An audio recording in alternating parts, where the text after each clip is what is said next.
Hello students, in previous lecture we discuss about the basics of the AOD और साथ ही साथ हम लोगों ने एओडी के जो पीवाईक्यूज है एमएसटी सीटी 2024 के इसके कुछ पीवाईक्यूज और उसके कुछ कॉन्सेप्ट जो हम लोगों ने डिस्कस किए थे। आज जो है इस सीरीज का सेकंड लेक्चर है हमारा। इस लेक्चर 2 के अंदर हम वापस से एमएसटी सीटी 2024 के कुछ पीवाईक्यूज करेंगे और जहां जहां पे हमें कॉन्सेप्ट की जरूरत पड़ेगी उस कॉन्सेप्ट को भी हम एक्सप्लेन करेंगे। So let's start with the today's lecture. तो हमारा जो पिछला लेक्चर था उसमें हम लोगों ने देखा कि फंक्शन इंक्रीजिंग डिक्रीजिंग ऑर्डर में अगर होता है तो उसको हम कैसे उसका रेंज फाइंड आउट करते हैं, उसका मैक्सिमम मिनिमम वैल्यू कैसे फाइंड आउट करते हैं। तो आज कुछ और क्वेश्चंस करते हैं अपन लोग। चलो आज का फर्स्ट क्वेश्चन है हमारा, the number of values of c that satisfy the conclusion of Rolle's theorem in the case of following function f of x equal to sine 2 pi x and x belongs to the close interval -1 to 1। मतलब यहाँ पे आपको ये बोला गया है कि एक फंक्शन है f of x equal to sine 2 pi x. ये फंक्शन जो है अपना रॉलिस थ्योरम को सेटिस्फाई कर रहा है। अब रॉलिस थ्योरम को सेटिस्फाई कर रहा है इसका मतलब है कि फंक्शन हमारा कंटिन्यूअस है in the close interval -1 to 1। Function हमारा डिफरेंशिएबल है in the open interval -1 to 1 और फंक्शन की value at the extreme point -1 पे और 1 पे इक्वल है, ये वो कहना चाह रहे। और अगर ये इक्वल है और ये सारी कंडीशन सेटिस्फाइड हो रही है तो रॉलिस थ्योरम के अकॉर्डिंग हम ये कहते हैं कि आपका जो इंटरवल देके रखा है उस इंटरवल के अंदर कोई एक सी पॉइंट आपको ऐसा मिलेगा जिस सी पॉइंट के ऊपर अगर हम टेंजेंट ड्रॉ करें तो उसका स्लोप जो होगा वो जीरो होगा। इसका क्लियर मतलब है कि वहां पे जो डेरिवेटिव है अगर वो जीरो आ रहा है तो आपका जो टेंजेंट है वो parallel to the x axis होना चाहिए, तभी आपका स्लोप जो जीरो आएगा। तो सबसे पहले यहाँ पे अपन लोग देख लेते हैं कि हमारा जो एफ ऑफ एक्स देकर रखा हुआ है उसका जो डेरिवेटिव वो क्या आएगा। तो एफ ऑफ एक्स की वैल्यू जो है वो हमें पता है, that is given to us f of x equal to sine 2 pi x, ये वैल्यू आपको गिवन है और रॉलिस थ्योरम सेटिस्फाई कर रहा है। तो हमें सबसे पहले फाइंड आउट करना होगा एफ डैश एक्स की वैल्यू हमें पता करनी पड़ेगी। F dash x will be equal to sine का डेरिवेटिव होता है कॉस 2 पाई एक्स और 2 पाई एक्स का जो डेरिवेटिव है विथ रिस्पेक्ट टू एक्स ये हो जाएगा आपका 2 पाई। अब अकॉर्डिंग टू रोलिस थ्योरम जो सी है आपका सी पॉइंट जो है वो बिलोंग कर रहा है आपका जो इंटरवल है -1 से 1 के बीच में। तो क्लियरली जो डेरिवेटिव की वैल्यू है at the point C, F dash C की जो वैल्यू है वो जीरो हो जाएगी। एफ डैश सी की वैल्यू जीरो हो रही है इसका मतलब भी क्लियरली हम ये बोलना चाह रहे हैं कि 2 पाई कॉस ऑफ 2 पाई सी इसकी वैल्यू जीरो हो रही है। अब इसकी वैल्यू अगर जीरो हो रही तो 2 और पाई तो जीरो हो नहीं सकता है, तो क्लियर है कि कॉस का जो वैल्यू है वही आपका जीरो होना चाहिए। अब कॉस का वैल्यू अगर जीरो होना चाहिए तो कॉस का वैल्यू जीरो कब कब होता है, कॉस का वैल्यू जीरो होता है पाई/2, 3 पाई/2, -पाई/2, मतलब इन शॉर्ट 2n+1 पाई/2 की जो वैल्यूज है उस पे कॉस की जो वैल्यू है वो जीरो हो जाती है। तो क्लियरली हमें इतना पता है कि कॉस हमारा जीरो तभी होगा जब कॉस की जो वैल्यू है वो कुछ इस तरीके से सेटिस्फाई करे, 2n+1 पाई/2 कॉस ऑफ 2n+1 पाई/2 की जो वैल्यू होती है वो जीरो होती है। मतलब हमें यहाँ से एक तरीके से ये इंफॉर्मेशन मिल रहा है कि 2 पाई सी जो है 2 पाई सी की जो वैल्यू है वो एक तरीके से 2n+1 पाई/2 को सेटिस्फाई कर रही है। अब यहाँ पे जब हम 2n+1 पाई/2 लिखते हैं तो क्लियर होता है कि जो n की वैल्यू है वो हमारे स्टार्ट होती है 0, 1, 2 एंड ऑनवर्ड्स। तो सही भी है, अगर हम n की वैल्यू 0 पुट कर दे तो बेसिकली होगा क्या, ये cos पाई/2 हो जाएगा और हमें पता है cos पाई/2 0 होता है। n की वैल्यू अगर मैं 1 पुट कर देता हूँ तो 2 into 1 2, 2 + 1 3, 3 पाई/2, cos ऑफ 3 पाई/2 वो भी 0 होता है। तो n की वैल्यू 0 से स्टार्ट होगी। अब हमें ये देखना है कि हमारा जो सी पॉइंट है वो -1 से 1 के बीच में लाई कर रहा है, तो ऐसे कौन सी वैल्यूज होगी जो इस कंडीशन को सेटिस्फाई करेगी। चलो लेट्स स्टार्ट। अब देखते हैं, सपोज मैंने n की वैल्यू जो है वो 0 रख दी। अब n की वैल्यू 0 अगर मैं रखता हूँ, देखिए बेसिकली होगा क्या, if you put n equal to 0, तो यहाँ पे क्लियरली आपके पास बनेगा कि 2 pi C will be equal to, ये हो जाएगा अपना सीधा 1 पाई बाय 2 मतलब पाई बाय 2।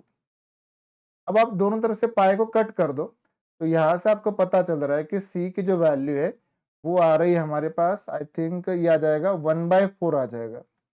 और 1/4 क्लियरली -1 से 1 के बीच में है, और हमने तो बोला है कि सी जो है -1 से 1 के बीच में आना चाहिए, मतलब ये वैल्यू सेटिस्फाई कर रहा है। अगर मैं n की वैल्यू 1 ले लेता हूँ और यहाँ पे अगर देखता हूँ तो ये वैल्यू हमारा बनेगा 2 pi C will be equal to, n की वैल्यू 1 पुट किया, मतलब ये केस बना हमारा 3 पाई बाय 2 बना। 3 पाई बाय 2 बना, पाई को कट कर दो, पाई को अगर कट करोगे तो सी का वैल्यू बनेगा हमारे पास, आई थिंक ये 3/4 बन जाएगा। सी का वैल्यू बनेगा हमारे पास 3/4 बनेगा। वैसे ही अगर मैं n की वैल्यू जो है, सपोज मैं 2 ले लेता हूँ, n की वैल्यू अगर मैंने 2 ले लिया, तो यहाँ पे मेरे पास बनेगा 2 pi C will be equal to 2 into 2 4, 4 plus 1 5, मतलब ये केस बनेगा मेरा 5 पाई बाय 2। और c का वैल्यू हमारा बनेगा c will be equal to 5 pi by 4। But 5 pi by 4 जो है, this does not belongs to -1 से 1, क्योंकि इसकी वैल्यू जो है वो 1 के ऊपर जा रही है, मतलब ये वैल्यू जो है अपना वो जा रहा है लगभग 1.25 के आसपास जा रहा है।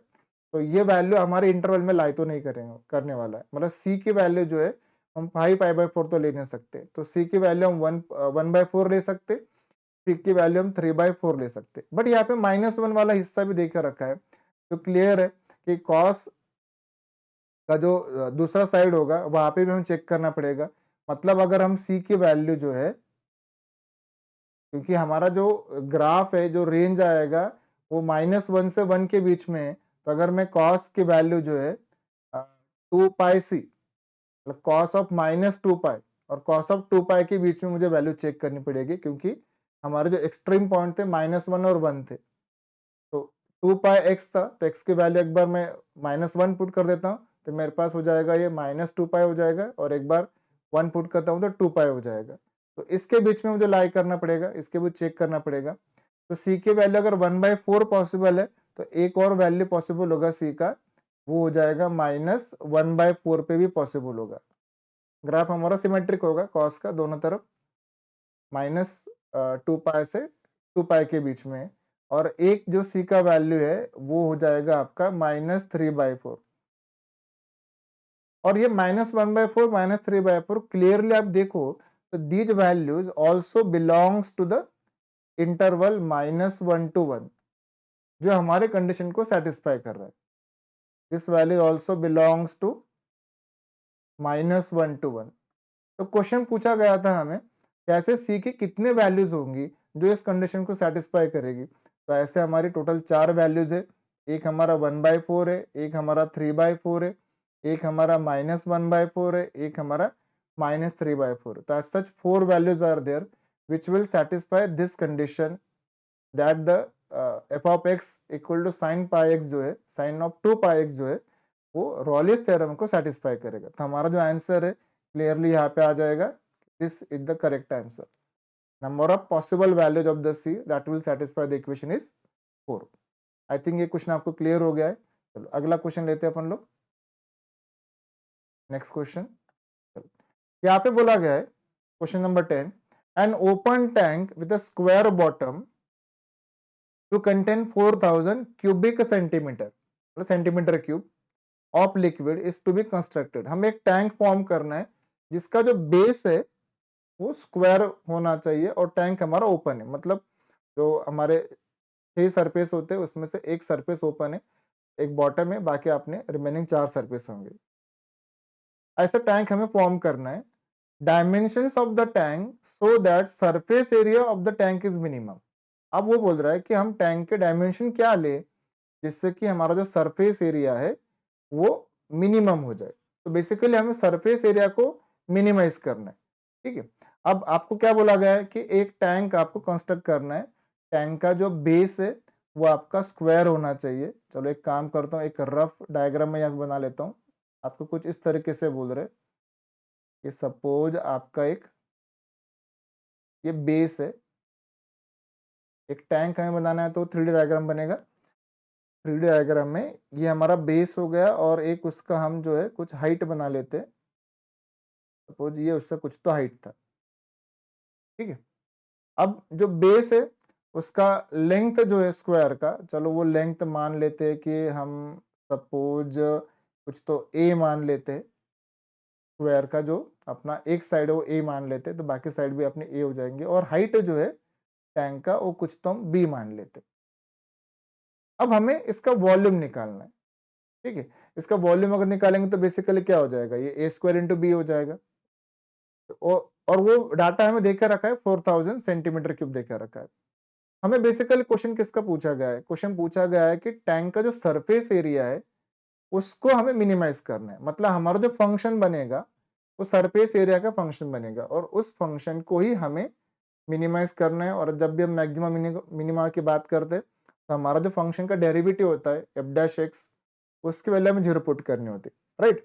तो यहाँ पे बेसिकली हमें वो सरफेस एरिया को मिनिमाइज करना है, तो हम इक्वेशन सरफेस एरिया का ही बनाएंगे और जो डाटा गिवन है उसको हमें यूज करना है कहीं ना कहीं। चलो तो देख लेते हैं इसका सरफेस एरिया कैसे बनेगा अपना। तो ये आ जाएगा आपका सरफेस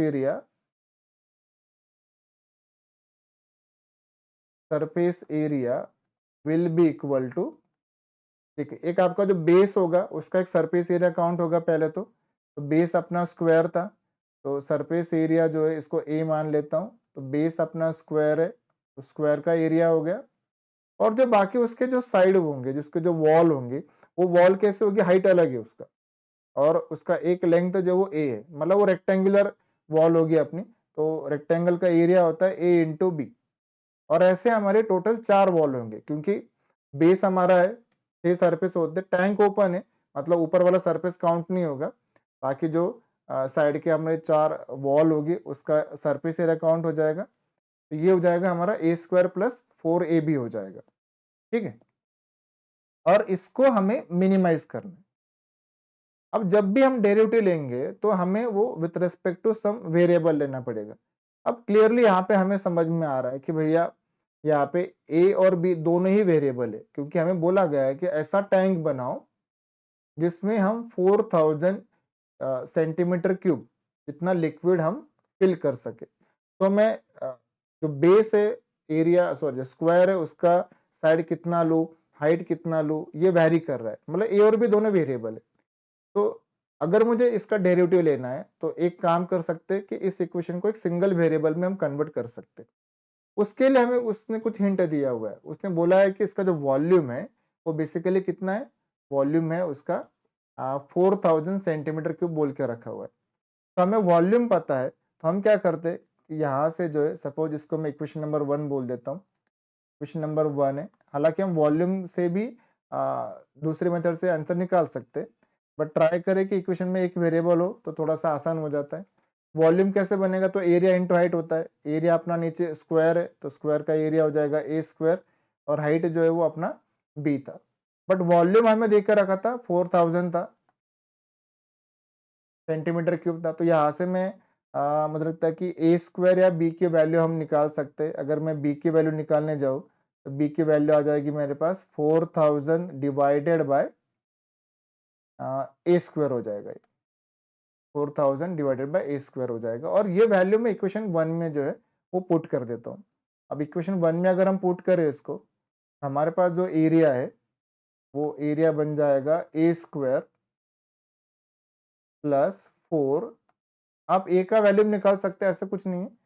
4a और b का वैल्यू मैंने पुट कर दिया है 4000 डिवाइडेड बाय ए स्क्वायर। एक ए हमारा कैंसिल हो सकता है, उसको हम कट कर देते हैं। तो हमारे पास जो है वो आंसर बन जाएगा area equal to a square plus 4 into 4, ये हो जाएगा हमारे पास लगभग 16,000 16,000 हो जाएगा और upon A, this is a. अब हम इसको डिफरेंशिएट कर सकते हैं विथ रिस्पेक्ट टू ए, क्योंकि ए हमारा वेरी करने वाला है और अकॉर्डिंगली हमारा बी भी वेरी करेगा। तो differentiating capital A with respect to small A, तो ए स्क्वायर का डेरिवेटिव हो जाएगा with respect to small A 2a हो जाएगा, और ये जो डेरिवेटिव अपना 1/a का डेरिवेटिव हो जाएगा माइनस 1/a का स्क्वायर, तो ये हो जाएगा अपना 16,000 डिवाइडेड बाय ए स्क्वायर हो जाएगा ये वैल्यू। ठीक, और उसने बोला है कि एरिया को आप मिनिमाइज कर दो, और जब भी हम मैक्सिमा मिनिमा वाला केस देखते हैं तो हम बोलते हैं कि हमारा जो डेरिवेटिव है उसके वैल्यू हमारे जीरो आने चाहिए, इसके लिए जीरो पुट कर लेते हैं। अगर इसको जीरो पुट करेंगे तो ये वैल्यू बनेगा हमारा 2a minus 16,000 divided by A square. ठीक, उसको रीअरेंज कर लेते हैं। After rearranging you will find that this will be equal to 2a equal to 16,000 upon A square. A वाला टर्म एक तरफ कर देते, बाकी टर्म को एक तरफ कर देते, तो ए स्क्वायर इंटू ए का वैल्यू हो जाएगा हमारा ए क्यूब बन जाएगा, और ए क्यूब का वैल्यू जो है हमारा हो जाएगा 16,000 हो जाएगा। चलो बाकी जो डाटा है मैं इधर लिख देता हूँ। यहाँ पे बन रहा है हमारा ए क्यूब इक्वल टू ये होगा हमारा 16,000 डिवाइडेड बाय 2 कर देंगे, 2 को रीअरेंज कर दिया हमने, तो ए क्यूब इक्वल टू हमारे पास आ गया 8,000। 8,000 को मैं लिख देता हूँ 8 इंटू 1000 कर देता हूँ। अब यहाँ पे सिंपल है, हम जस्ट इसका क्यूब रूट निकाल लेते हैं। क्यूब रूट निकालेंगे तो क्या हो जाएगा आपका ए का क्यूब रूट ए आ जाएगा, 8 का क्यूब रूट 2 आ जाएगा, और 1000 का क्यूब रूट जो है आपका ये 10 आ जाएगा। मतलब ए की वैल्यू जो है वो हमारे 20 हो गए, 20 सेंटीमीटर हो गया इनफैक्ट। और बी जो था हमारा वो हमें पता था, बी का डाटा कितना था, तो b is 4000 upon A square था, तो ए स्क्वायर मतलब 20 का स्क्वायर है, तो 20 इंटू 20 400 कर दो तो भी चलेगा। यहाँ से ये जीरो कैंसिल कर दो, आप कैंसिल कर दो, 2 इंटू 2 4, और ये हो गया 40/4, मतलब ये वैल्यू हो गया अपना सीधा सीधा 10 हो गया। मतलब ए का वैल्यू 20 आना चाहिए और बी का वैल्यू 10 आना चाहिए, ये हमारा करेक्ट आंसर है। तो ए मतलब अपना जो स्क्वायर का साइड है वो 20 सेंटीमीटर आना चाहिए, और हाइट जो है उसकी वो 10 सेंटीमीटर आनी चाहिए। तो देख लेते हैं ऐसा कौन सा ऑप्शन है हमारा, 20 और 10 दिखना चाहिए, और हमें यहाँ पे बी ऑप्शन जो दिख रहा है दिस इज 20 एंड 10 दिख रहा है। तो क्लियर हो गया क्वेश्चन, एकदम आसान था। कॉन्सेप्ट को समझा, प्रॉब्लम क्या हमें इंफॉर्मेशन दे रहा है उसको समझा, और क्वेश्चन हमने यहाँ पे सॉल्व कर दिया। तो क्वेश्चन की लैंग्वेज पकड़ना बड़ा इंपॉर्टेंट होता है, एओडी का क्वेश्चन वैसे आसान होता है। चलो अगला क्वेश्चन है, एफ ऑफ एक्स एक देखे रखा है और ये डिक्रीजिंग है। भाई अगर ये डिक्रीजिंग बोला है तो क्लियरली इसका जो डेरिवेटिव होगा एफ डैश एक्स, उसकी वैल्यू जो है वो लेस देन 0 होगी। अब एफ डैश एक्स एक बार निकाल लेते हैं, इसको अगर डिफरेंशिएट कर लेते हैं 2x क्यूब का डेरिवेटिव हो जाएगा मेरे पास, 3 आगे आ जाएगा, दिस विल बी 6 और एक्स स्क्वायर बन जाएगा, माइनस 9x स्क्वायर का डेरिवेटिव हो जाएगा अपना 18x हो जाएगा, प्लस 12x का डेरिवेटिव 12, 2 का derivative 0 and this value less than 0। 6 यहाँ से कॉमन निकाल लेता हूँ, 6 अगर कॉमन निकाल लिया तो x square minus 3x plus 2, इसके वैल्यू 0 है। क्वाड्रेटिक इक्वेशन इसको फैक्टराइज कर दो, फैक्टराइज करेंगे तो ये वैल्यू आ जाएगा हमारा x माइनस 2 और x माइनस 1, और इसकी वैल्यू आपके लेस देन 0 है। तो यहाँ से हमेशा जब भी इंक्रीजिंग डिक्रीजिंग वाला पार्ट आए तो क्रिटिकल पॉइंट्स पता करना है। क्रिटिकल पॉइंट मतलब जहाँ पे फंक्शन के अपना एफ डैश एक्स की वैल्यू 0 हो जाएगी। तो क्लियरली यहाँ पे एक्स की वैल्यू 2 और एक्स की वैल्यू 1 पे एफ डैश एक्स की वैल्यू 0 हो रही है, तो ये हमारे क्रिटिकल पॉइंट्स है। क्रिटिकल पॉइंट्स को नंबर लाइन पे पहले आप नोट कर लो। क्रिटिकल पॉइंट्स हो गए हमारे x equal to 1, x equal to 2 हो गया, फिर ये पॉजिटिव, नेगेटिव और पॉजिटिव, और लेस देन 0 दिख रहा है तो नेगेटिव वाला जो रीजन है, नेगेटिव वाला रीजन हमें सिलेक्ट करना पड़ेगा। मतलब एक्स की वैल्यू जो है हमारी, सॉरी मैंने गलत लिख दिया, यहाँ पे थोड़ा सा 1 और 2 में हमने गलत लिख दिया। नंबर लाइन लिखना है, तो नंबर लाइन पे तो हमेशा ये 1 और 2 आ जाएगा। तो x की वैल्यू जो है क्लियरली हमारी 1 और 2 के बीच में लाई करेगी, तो x clearly belongs to 1 and 2, मतलब 1 से बड़ी होगी और 2 से छोटा वैल्यू होगा, और ये ओपन इंटरवल होगा क्योंकि हमने इक्वल टू लगाया नहीं है। लेस देन 0 है, लेस देन इक्वल टू होता तो क्लोज लगा देते। तो क्लियरली x की वैल्यू जो है हमारी 1 से बड़ी है और 2 से छोटी वैल्यू है, तो ये ऐसा ऑप्शन हमें देखना पड़ेगा, x ग्रेटर देन 1 देखना पड़ेगा एंड x लेस देन 2 देखना पड़ेगा। चलो ऐसा ऑप्शन ढूंढ लेते हैं, कहाँ पे ऐसा ऑप्शन दे के रखा है हमें कि x की वैल्यू जो है, अच्छा ये भी बोल ही रखा है, ओके पहला ऑप्शन में बोल दिया है कि x की वैल्यू जो है 1 और 2 के बीच में लाई कर रही है, तो फर्स्ट ऑप्शन हमारा करेक्ट है इस केस में। ठीक है, चलो अगला सवाल लेते हैं अपन लोग। नेक्स्ट क्वेश्चन है, the equation of motion of a particle s equal to at square plus bt plus c, एक जो पार्टिकल का मूवमेंट है उसका इक्वेशन देकर रखा है आपको s के टर्म्स में। बोला गया है कि पार्टिकल का जो डिस्प्लेसमेंट है, मतलब कितना डिस्टेंस को कवर करेगा आफ्टर 1 सेकंड इज 20 मीटर। मतलब क्लियरली हमें बोल दिया गया है कि t की वैल्यू जब 1 हो जाएगा तो s की वैल्यू जो है वो 20 हो जाएगा। सही है, जब डिस्प्लेसमेंट टाइम 0 ही है तो डिस्प्लेसमेंट भी 0 होगा। वो बोल रहा है कि 1 मिनट के बाद, 1 मिनट के बाद अपना पार्टिकल थोड़ा सा मूव कर रहा है, मूव करने के बाद उसने जो डिस्टेंस कवर किया है वो 20 दिया है, मतलब t इक्वल टू 1 है तो s की वैल्यू जो है वो 20 है। ठीक है, अब हम क्या करते हैं, यहाँ पे अपन लोग जो है ये वैल्यू जो इसको पुट कर लेते हैं। ठीक है, t की वैल्यू 1 पुट कर लेंगे, s की वैल्यू 20 पुट कर लेंगे, तो हमारे पास इक्वेशन क्या बनेगा, देखो आप 20 इक्वल टू t की वैल्यू 1 था तो ये हो जाएगा a हो जाएगा, फिर this is b plus c, ये हमारे पास कुछ इक्वेशन 1 बन गया। हमें अब इक्वेशन देखना है कि आगे क्या बनेगा। अब ये आगे बोल रहा है कि वेलोसिटी आफ्टर 2 सेकंड, वेलोसिटी मतलब change in displacement with respect to change in time, मतलब ds बाय dt की बात बोल रहा है। तो अगर ds बाय dt की बात बोल रहा है तो ds बाय dt का उसने वैल्यू दे के रखा है हमें यहाँ पे, वो है 30 है, 30 मीटर पर सेकंड बोल के रखा है आफ्टर 2 मिनट, 2 मिनट के बाद, 2 मिनट। तो ds बाय dt है तो हम क्या करेंगे, s का हम डेरिवेटिव लेंगे विथ रिस्पेक्ट टू t। तो अगर s का मैं डेरिवेटिव ले लेता हूं विथ रिस्पेक्ट टू t तो मेरे पास इक्वेशन बनेगा ds by dt equal to, अब यहाँ पे देखिए आप at स्क्वायर था तो इसका डेरिवेटिव हो जाएगा मेरे पास 2at हो जाएगा, अब bt का डेरिवेटिव जो है वो b हो जाएगा, और ds बाय dt का वैल्यू जो है वो हमें देख के रखा है 30 है, t का वैल्यू हमें 2 बोल के रखा है, रिस्पेक्टिव वैल्यू हम पुट कर लेते हैं, तो ये वैल्यू 30 है, 2 टाइम्स a, t की वैल्यू हमारे पास 2 था प्लस b, इसको अगर हम सॉल्व करें तो हमारे पास इक्वेशन बन रहा है 30 इज इक्वल टू 2 इंटू 2 4 हो गया, तो 4a प्लस b, ये हमारे पास एक और इक्वेशन बन गया, इक्वेशन नंबर 2। आगे बोल रहे हैं कि जो एक्सेलरेशन है 2 मिनट के बाद, सॉरी 2 सेकंड के बाद, वो आपका 10 मीटर पर सेकंड, सेकंड स्क्वायर है। तो एक्सेलरेशन कैसे निकालते हैं अपन लोग, जो वेलोसिटी होता है उसका वापस से एक बार डेरिवेटिव देना पड़ेगा, मतलब हमारा जो ये ds बाय dt वाला इक्वेशन था उसका अगेन हमें एक बार डिफरेंशिएशन करना पड़ेगा। एक काम करते, इसको इक्वेशन नंबर 2 कर देते और जो हमारा इक्वेशन 2 था उसको 3 कर देते। तो अगेन हम क्या करेंगे, 2 का डिफरेंशिएशन लेंगे विथ रिस्पेक्ट टू t। तो यहाँ पे मैं लिख देता हूँ differentiating equation 2 with respect to t। अब विथ रिस्पेक्ट टू t अगर मैं डेरिवेटिव ले रहा हूं तो ये हो जाएगा मेरे पास second order derivative D square S by D T square हो जाएगा, और यहाँ पे ये वैल्यू जो है हमारा हो जाएगा 280 का डेरिवेटिव हो जाएगा 2a है, बाकी b तो कांस्टेंट, उसका डेरिवेटिव 0 है।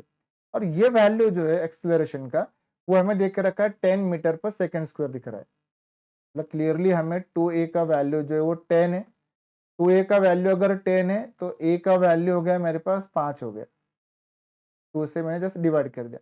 अब a का वैल्यू अगर 5 है तो ये वैल्यू मैं इक्वेशन 3 में पुट कर देता हूँ, तो पुट इन इक्वेशन 3, इक्वेशन 3 में अगर पुट कर देते तो वहां से अपन लोग b का वैल्यू निकाल सकते हैं। चलिए b का वैल्यू निकाल लेते हैं, तो यहाँ पे आ जाएगा हमारे पास 30 इक्वल टू a की वैल्यू मैंने 5 पुट कर दिया तो 4 इंटू 5 20 हो गया, प्लस b, तो यहाँ से b का वैल्यू मेरे पास 10 आ गया। अब a का वैल्यू पता है, b का वैल्यू पता है, तो हमारा जो फर्स्ट इक्वेशन था जहाँ पे a प्लस बी प्लस सी था, देखो a प्लस बी प्लस सी का वैल्यू हमारा 20 था, तो यहाँ पे ये वैल्यू पुट कर लेते हैं सारे, हमारे पास बन गया ये 20 equal to A plus B, A plus B, A मतलब 5, बी मतलब अपना 10 प्लस सी। तो 20 में से 15 माइनस कर दो तो सी की वैल्यू होगी अपनी 5 है। मतलब ए बी सी हमने तीनों वैल्यूज जो है उसको फाइंड आउट कर लिया है। अब हमें ऑप्शन चेक करना है कि कौन सा ऑप्शन हमारा मैच कर रहा है। पहला ऑप्शन था हमारा ए प्लस सी की वैल्यू जो है 2b के बराबर होगी। ए प्लस सी की वैल्यू जो है, ए प्लस सी मतलब 5 plus 5 10, 10 is equal to 2 time b तो नहीं आएगा। मतलब क्लियर है, अपना केस तो ऐसा बनेगा उल्टा कि ए प्लस सी की जो वैल्यू है वो बी के बराबर बन जाएगी। मतलब ये आंसर हमारा सही रहेगा। A plus C 5 plus 5 10 equal to B, that is correct. ढूंढ लेते हैं ऐसा ऑप्शन अगर कुछ देके रखा है तो। ए प्लस सी की वैल्यू हमें बी देके रखी हुई है ऑप्शन 2 के अंदर, मतलब ये हमारा सही आंसर है। तो काफी आसान था, लैंग्वेज को पकड़ा क्वेश्चन की और क्वेश्चन सॉल्व हो गया। अगला क्वेश्चन देखते हैं अपन लोग। नेक्स्ट सवाल है, एफ ऑफ एक्स का एक इक्वेशन दिख रहा है आपको, वापस से इंक्रीजिंग डिक्रीजिंग वाला सवाल है। तो वही हमें इसका जो डेरिवेटिव है उसको हमें चेक करना पड़ेगा। तो पहले एफ ऑफ एक्स देके रखा है, तो एक काम करता हूँ, इसका पहले मैं डेरिवेटिव ले लेता हूँ with respect to x. F dash x का वैल्यू निकाल लेते हैं। एक्स क्यूब का डेरिवेटिव हो जाएगा हमारा 3x square minus 10x square का जो डेरिवेटिव है वो हो जाएगा अपना 20x, तो आगे आ जाएगा। और 200x का जो डेरिवेटिव है ये हो जाएगा हमारे पास 200। तो एफ डैश एक्स का हमारा ऐसा इक्वेशन बन गया। अब हमें चेक करना है कि हमारा फंक्शन इंक्रीजिंग है या कुछ पर्टिकुलर इंटरवल में डिक्रीजिंग है। जैसे ए और बी ऑप्शन में बोला है, सी में बोला है कि सिर्फ इंक्रीजिंग है, डी में बोला है सिर्फ डिक्रीजिंग है। अब हमें चेक कर लेना है, तो इसके रूट निकालने पड़ेंगे। इसके रूट निकालना थोड़ा सा मुश्किल है, तो एक तरीका हो सकता है कि हम ऑप्शन पुट करके भी चेक कर ले, या फिर हम इसको एक थर्ड जो टर्म होता है हमारा परफेक्ट क्वाड्रेटिक इक्वेशन बनाने का, कि add third term and subtract third term करके उसको परफेक्ट स्क्वायर बना के भी सॉल्व कर सकते। ऑप्शन पुट करके भी चेक कर सकते। मुझे लगता है कि हम एक बार ऑप्शन पुट करके चेक कर लेते। माइनस इन्फिनिटी से बोला है, तो एक बार चेक कर लेते कि एक्स स्क्वायर दिख रहा है। देखो स्क्वायर जो है हमारा वो तो पॉजिटिव नंबर होगा। मतलब अगर मैं क्लियरली यहाँ पे इस क्वेश्चन से इतना समझ में आ रहा है कि अगर मैं क्लियरली हम एक बार चेक कर लेंगे, क्लियरली माइनस इंफिनिटी से मैं जीरो तक आता हूँ। उन्होंने वैसे 10 तक बोला है, मैं जीरो तक पहले चेक कर लेता हूँ और फिर देखते हैं कि 10 तक आगे हमारा जो फंक्शन है वो किस तरीके से बिहेव कर रहा है। अब माइनस इंफिनिटी का स्क्वायर जो है वो तो भैया प्लस हो जाएगा। तो क्लियर है कि माइनस इंफिनिटी से जीरो के बीच में इवन मैं जीरो पुट कर देता हूँ तो भी देखो अपना एफ डैश एक्स की वैल्यू जो 200 आ रही है, जो ग्रेटर देन जीरो है। ठीक है, जीरो से पीछे वाला नंबर अगर मैं नेगेटिव नंबर पुट करता हूँ तो भी देखो आप क्या होगा कि एक्स स्क्वायर है तो वो तो पॉजिटिव हो जाएगा, 3 मल्टीप्लाई करेंगे तो पॉजिटिव नंबर है, और 200 प्लस एक पॉजिटिव नंबर, तो नंबर अपना पॉजिटिव ही बनेगा। और उसमें से 20x जब हम माइनस करेंगे तो क्लियरली आपको ये समझ में आ जाएगा कि इस रेंज के अंदर अपना जो एफ डैश एक्स है वो डेफिनेटली ग्रेटर देन जीरो होगा। आप कोई भी वैल्यू पुट कर लो ना, आप माइनस इन्फिनिटी भी लोगे कुछ भी नंबर, तो उसका स्क्वायर जो है वो बहुत बड़ा नंबर बनेगा, पॉजिटिव नंबर। और प्लस 200 मतलब ये ह्यूज पॉजिटिव नंबर बनेगा। और उसमें से मैं 20x अगर माइनस कर भी दूं तो भी हमारा जो आंसर है वो पॉजिटिव रहेगा, क्योंकि हमने स्क्वायर किया है। तो बड़े नंबर का स्क्वायर जो है वो बहुत बड़ा वैल्यू हो जाएगा and that value will be positive. तो एफ डैश एक्स की वैल्यू जो है क्लियरली माइनस इन्फिनिटी से जीरो के बीच में तो अपनी ये पॉजिटिव रहने वाली है। फिर जीरो से आगे अगर हम मूव करते हैं, वापस से इन्फिनिटी तक जाते हैं, तो वापस से आप देखो तो इन्फिनिटी का स्क्वायर वो एक बहुत बड़ा नंबर बनेगा। तो और यहाँ पे इनफैक्ट क्या होगा पता है, जब नेगेटिव पार्ट लेंगे अपन तो वो नेगेटिव नेगेटिव पॉजिटिव भी हो जाएगा -20x में। मतलब माइनस इन्फिनिटी से जीरो वाले केस में तो आप देखो कि एफ डैश एक्स की value for all any numbers और numbers it will be zero. मतलब यहाँ पे तो इतना क्लियर हो गया कि इस केस में तो 3x स्क्वायर -20x जो है वो ऑलवेज ग्रेटर देन जीरो होगा जब हम x की वैल्यू माइनस इन्फिनिटी से जीरो के बीच में लेंगे। ठीक है, और प्लस 200 करेंगे तो वो नंबर वैसे ही पॉजिटिव बनेगा। वैसे ही अगर मैं आगे देखता हूँ 0 के आगे, क्लियरली 0 से आगे भी अगर मैं देखता हूँ, इन्फिनिटी तक जाता हूँ, तो इन्फिनिटी का स्क्वायर बहुत बड़ा स्क्वायर बनेगा। एक पॉजिटिव नंबर जो बहुत बड़ा है, उसका स्क्वायर करने के बाद नंबर और बड़ा होगा। अब प्लस 200 है, मतलब 2 नंबर का एडिशन है, तो नंबर विल बी पॉजिटिव। उसमें से अगर हम वो 20x माइनस भी कर देते हैं, तो वो रिलेटिवली वो वैल्यू छोटा हो जाएगा। हम वैल्यू पुट करके भी चेक कर सकते हैं, रैंडम नंबर लेके भी। तो 0 से इन्फिनिटी में भी हमारा जो एफ डैश एक्स है, वो हमें दिख रहा है यहाँ पे कि ये पॉजिटिव। तो एफ डैश एक्स अगर हमारा कंटिन्यूस पॉजिटिव दिख रहा है, मतलब हमारा फंक्शन जो है वो इंक्रीजिंग है थ्रू आउट। कोई भी वैल्यू पुट करे, हमारा फंक्शन जो है वो इंक्रीजिंग हो जाएगा फॉर एनी वैल्यू। तो आई थिंक हमारा जो सी ऑप्शन है वो सही तरीके से मैच कर जाएगा। ठीक है, यहाँ पे थोड़ा फैक्टर करना डिफिकल्ट था, इसलिए हमने वो ऑप्शन देख के भी हम क्वेश्चन को सॉल्व कर सकते। अगला सवाल ले लेते। ओके, क्वेश्चन दिया हुआ है एक 20 meters of a wire is available for fencing of a flower bed in the form of circular sector. एक फ्लावर बेड है सर्कुलर सेक्टर के फॉर्म में, इसको फेंसिंग करना है 20 मीटर के वायर से। Then the maximum area of the flower bed will be what. ठीक है, एक फ्लावर बेड सर्कुलर सेक्टर देकर रखा है। अब सर्कुलर सेक्टर देकर रखा है, तो मुझे लगता है कि हमारा जो डायग्राम है कुछ इस तरीके से बनेगा। ठीक है, ये हमारा मान लेते हैं कि एक सर्कुलर एक हमारा सेक्टर है। सर्कुलर सेक्टर है, तो चलो यहाँ पे इनके बीच का एंगल मेरा कुछ तो थीटा है। इस वैल्यू को मैं कुछ तो आर बोल देता हूँ, आर उसका रेडियस होगा, सर्कल का जो रेडियस है वो आर है। अब ये जो लेंथ है अपना, length of the arc, a से बी तक का जो लेंथ है, length a b will be simply equal to r theta हो जाएगा ये। अब हमें पूरे बेड को, फ्लावर बेड को हमें फेंसिंग करना है, वायर से उसको हमें फेंसिंग करना है। तो वायर का जो लेंथ है वो हमारा 20 मीटर है। तो जो हमारा 20 मीटर लेंथ है वो कहाँ कहाँ पे यूज होगा, अगर मैं इसको नाम दे देता हूँ, तो हमारा 20 मीटर हो जाएगा यूज ओ से ए तक हो जाएगा, प्लस ए से बी तक हो जाएगा, प्लस हमारा एक ओ से बी तक। इतना जो लेंथ है हमारा, वो बेसिकली हमारा यहाँ पे यूज होने वाला है 20 सेंटीमीटर के अंदर, सॉरी 20 मीटर देके रखा है। तो 20 इक्वल टू ओ ए, इसका लेंथ हमारे पास आर था, प्लस एक और ए बी का लेंथ आर थीटा था, तो आर थीटा है, प्लस ओ बी जो है आर है। मतलब ये इक्वेशन बन गया हमारा 2r plus r theta. Theta उनके बीच का एंगल है। सेक्टर बोला है तो ऑब्वियसली हमें उस एंगल के बारे में सोचना पड़ेगा। अब यहाँ पे ये बोल रहे हैं कि maximum area of the flower bed, तो एरिया को मैक्सिमाइज करना है। जो हमारा जो फंक्शन है जिसको मैक्सिमाइज करना है वो क्या है, एरिया है। किसका एरिया है, वो सेक्टर का एरिया है। तो हमें सेक्टर का एरिया का फॉर्मूला पता होना चाहिए।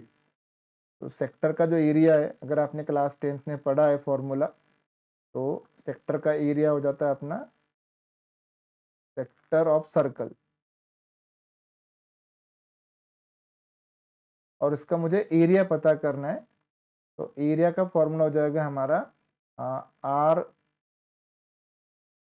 Square theta by 2, 1/2 r square theta. ये हमारा फॉर्मूला हो जाएगा। ठीक है, सिंपल सा लॉजिक है ना कि पाई आर स्क्वायर, जब पूरे सर्कल का हम एरिया लेंगे, तो हमारा जो एंगल होता है वो 360 डिग्री होता है। अब एक थीटा जितना एंगल है तो एरिया कितना होगा, सिंपल सा लॉजिक सोचना है अपने को। ठीक है, अगर ये समझ में नहीं आ रहा है, याद नहीं आ रहा है, तो थोड़ा सिंपल लॉजिक लगाओ ना आप, कि जब पूरा सर्कल लेते हैं तो पूरे सर्कल का एरिया होता है हमारा पाई आर स्क्वायर होता है। और जब पाई आर स्क्वायर इतना एरिया होता है, तब हमारा जो एंगल होता है वो 360 डिग्री होता है। अब हमारा एंगल कुछ तो थीटा है, तो थीटा डिग्री के लिए हमारा एरिया कितना बनेगा, बस क्रॉस मल्टीप्लाई कर दिया मैंने, theta into pi r square divided by 360 हो गया। पाई की वैल्यू हमारी 180 है। पाई की वैल्यू अगर मैं 180 पुट कर लेता हूँ, तो ये आ जाएगा मेरे पास theta into 180 divided by 360 into R square. तो आप देखिए यही फॉर्मूला हमारा यहाँ पे सेट हो गया। ऐसे छोटे-छोटे जो कॉन्सेप्ट है, लॉजिक हम लगा सकते हैं। तो सेक्टर का जो एरिया है वो आ जाएगा हमारे पास r स्क्वायर थीटा बाई 2। इस एरिया को हमें मैक्सिमाइज करना है, मतलब इसका हमें डेरिवेटिव लेना पड़ेगा। तो क्लियर है भैया कि a इज इक्वल टू मेरे पास आ गया है 1/2 r स्क्वायर थीटा। इसका मुझे डेरिवेटिव लेना है। बट यहाँ पे अभी थोड़ा दिक्कत हो रहा है कि जब हमने डेरिवेटिव लेना है तो हमारा केस क्या होता है, with respect to one variable होता है। अब यहाँ पे मुझे दो चीजें दिख रही है, एक रेडियस दिख रहा है और एक थीटा दिख रहा है। तो हमारा जो मेन जो लेंथ है, हमारा जो 20 मीटर वायर जो है वो लेंथ में बटा हुआ है ना, ओ से ए लेंथ, फिर ए से बी लेंथ, बी से ओ लेंथ, तो लेंथ में बटा हुआ है। तो हमें बेसिकली क्या करना होगा कि हमें सब चीजें जो है वो लेंथ में एक्सप्रेस करनी पड़ेगी। एक वेरिएबल में हम लेके आए जिससे कि हमारा काम थोड़ा सा आसान हो जाएगा, जैसा प्रीवियस क्वेश्चन में आपको बताया था, एक सिंगल वेरिएबल में लेके आओ। तो यहाँ पे थीटा जो है उसके वैल्यू में थोड़ा सा निकाल लेता हूँ। जो हमारा पहला इक्वेशन था 20 equal to 2r plus r theta जो था, उसको मैं इक्वेशन नंबर 1 बोल देता हूँ। और इक्वेशन 1 से जो है एक बार मैं थीटा की वैल्यू निकालने की कोशिश करता हूँ। यहाँ से मैं कर सकता हूँ, थीटा की वैल्यू आ जाएगी मेरे पास 20 माइनस 2r कर देता हूँ और डिवाइडेड बाय r कर देता हूँ। देखो लॉजिक वही है, हमें कौन सा फंक्शन जो है वो मैक्सिमाइज करना था, मैंने उसका इक्वेशन बनाया। एरिया मुझे मैक्सिमाइज करना था, उसका इक्वेशन बनाया और उसका मुझे डेरिवेटिव लेना है जिसको मुझे बाद में जीरो पुट कर देना है, क्योंकि मैक्सिमम मिनिमा वाला सवाल है तो उसका जो डेरिवेटिव होता है वो जीरो होता है। ये लॉजिक था। तो थीटा की वैल्यू यहाँ पे मैं पुट कर लेता हूँ। यहाँ पे अगर मैं थीटा की वैल्यू पुट कर लूंगा तो यहाँ पे मेरे पास बनेगा a equal to 1/2 r square और थीटा की वैल्यू जो है वो मैं रख देता हूं 20 माइनस 2r अपॉन r। तो आप देखिए एक r हमारा कैंसिल हो जाएगा, 20 और 2 में से मैं 2 कॉमन निकाल लेता हूं तो मुझे एक 2 भी मेरा कैंसिल हो जाएगा शायद। 1/2 एक r हमने कैंसिल कर दिया है, एक r बचा हुआ है, एक हमने 2 कॉमन निकाल लिया, 2 कॉमन निकाल लिया तो ये हो जाएगा 10 माइनस r हो जाएगा और डिवाइडेड बाय ये तो 1 हो जाएगा क्योंकि एक r हमारा कैंसिल आउट हो चुका है। ठीक है, अब यहाँ से आप देखिए तो एक 2 जो है हम इसको कैंसिल आउट कर सकते हैं, 2 वाला पार्ट कैंसिल हो गया, पूरा इक्वेशन हमारा r के टर्म में बन गया, एक सिंगल वेरिएबल आ गया। इसको सॉल्व कर लेते तो ये हो गया हमारा 10r माइनस आर स्क्वायर हो गया, a है। अब a को आप डिफ्रेंशिएट कर दो with respect to r, a को डिफ्रेंशिएट करेंगे विथ रिस्पेक्ट टू r तो यहाँ पे बनेगा dA by d r equal to ये 10 बन जाएगा और r स्क्वायर का जो डेरिवेटिव है वो 2r बन जाएगा। अब हमें एरिया को मैक्सिमाइज करना था तो क्लियर है, हमारा जो डेरिवेटिव उसकी वैल्यू हमें जीरो पुट करनी पड़ेगी। तो यहाँ पे बन जाएगा 10 minus 2r, this should be equal to 0। Rearrange कर दो तो 10 इक्वल टू 2r है तो r की वैल्यू हो गई हमारे पास 5, r की वैल्यू हो गई। अगर r की वैल्यू आ गई है तो हमें क्वेश्चन में क्या पूछा है उसको देख लेते अपन लोग। r हमारे पास आ गया है तो क्वेश्चन पूछा है एरिया क्या होगा। Okay, what the area of the flower bed. तो रेडियस मुझे पता चल गया और एरिया कितना था अपना, वो आर स्क्वायर थीटा बाई 2 था। आर तो मुझे पता चल गया है और थीटा की वैल्यू अगर मैं पुट कर दूं तो ठीक है। तो एक काम करता हूँ, पहले मैं थीटा की वैल्यू निकाल लेता हूँ। एरिया हमारा था, एरिया का वैल्यू था हमारा 1/2 आर स्क्वायर थीटा था और थीटा का वैल्यू जो था that was 20 minus 2r upon r। r की वैल्यू 5 पुट कर दो यहाँ पे, पुट r इक्वल टू 5। तो थीटा की वैल्यू कितना आ जाएगी हमारी वो चेक कर लेते हैं, 20 2r, r के लिए 5 पुट कर दिया तो 20 माइनस 10 हो जाएगा और डिवाइडेड बाय r की वैल्यू 5 है, 20 में से 10 गए, 10/5 मतलब 2 हो गया, 2 हो गया। एरिया का वैल्यू मुझे निकालना है तो ये वैल्यू मैं पुट कर लेता हूँ। तो एरिया आ जाएगा हमारे पास 1/2 आर स्क्वायर मतलब 5 का स्क्वायर 25 मल्टीप्लाई बाय 2, 2 को कैंसिल कर दो, तो एरिया का आंसर आ गया हमारा 25 is the correct answer of the area. ठीक है, 25 जो है वो हमारा एरिया का परफेक्ट आंसर आ जाएगा। तो देखिए आप 25 हमारा ऑप्शन है कि नहीं, ऐसे चेक कर लेते एक बार। हाँ दिख रहा है हमें, ये सी ऑप्शन जो है वो परफेक्ट देके रखा हुआ है 25 करके। ठीक, तो क्वेश्चन को पकड़ना है, उसकी लैंग्वेज को समझना है। क्वेश्चन आपको खुद ही बताता है कि आप किस तरीके से सॉल्व करो। अगर आप फॉर्मूला के बारे में सोचेंगे, क्वेश्चन सॉल्व होने वाला नहीं है। आप क्वेश्चन की लैंग्वेज को समझो पहले, फॉर्मूला अपने आप आ जाएगा। अगला सवाल लेते हैं। ठीक, यहाँ पे बोला गया है कि अ लैडर, ये बड़ा कॉमन क्वेश्चन है, बहुत बार जेई एडवांस में इनफैक्ट ये क्वेश्चन रिपीट हुआ है, सॉरी जेई मेंस में, एडवांस की बात नहीं कर रहा हूँ, मेंस में एक क्वेश्चन अपना आया हुआ है। A ladder 5 meter in length is leaning against a wall. The bottom of the ladder is pulled along the ground away from the wall at the rate of 2 metre पर second. ठीक है, ये बोल रहे एक वॉल है और उस वॉल को हमने एक जो लैडर है, एक सीढ़ी जो है वो हमने झुका के रखी हुई है। ठीक है, मान लो कि हमारा वॉल है, ये वॉल है और यहाँ पे एक काम करता हूँ, चलो ये ऐसा हमारा एक लैडर है, लैडर हमने लीन किया हुआ है, ये हमारा लैडर है, सपोज ये लैडर है हमारा, पीक्यू लैडर है और इसकी जो लेंथ है उसने बोल के रखा है कि ये 5 मीटर है, ये 5 मीटर है। ठीक है, इसको मैं नाम दे देता हूँ, चाहो तो इसको मैं आर कर देता हूँ। पी आर जो है हमारा वो एक तरीके से वॉल है, पी आर वॉल है, पी क्यू जो है हमारा वो लैडर है और आर क्यू जो हमारी वो जमीन पे जो है वो लैडर ऐसे झुका के टिल्ट करके रखा हुआ है। अब ये बोल रहे हैं कि बॉटम ऑफ द लैडर मतलब जो क्यू वाला हिस्सा है उसको हम धीरे धीरे खींच रहे। ऑब्वियसली हम लैडर को अगर खींचेंगे तो क्या होगा, लैडर हमारा नीचे की तरफ आएगा। ठीक है, हम लैडर को अगर नीचे से खींचेंगे पीछे की तरफ तो लैडर हमारा नीचे की तरफ आएगा, मतलब उसका जो हाइट है वो हाइट कम हो जाएगा, मतलब वो पी पे था तो ऑब्वियसली पी से नीचे आएगा।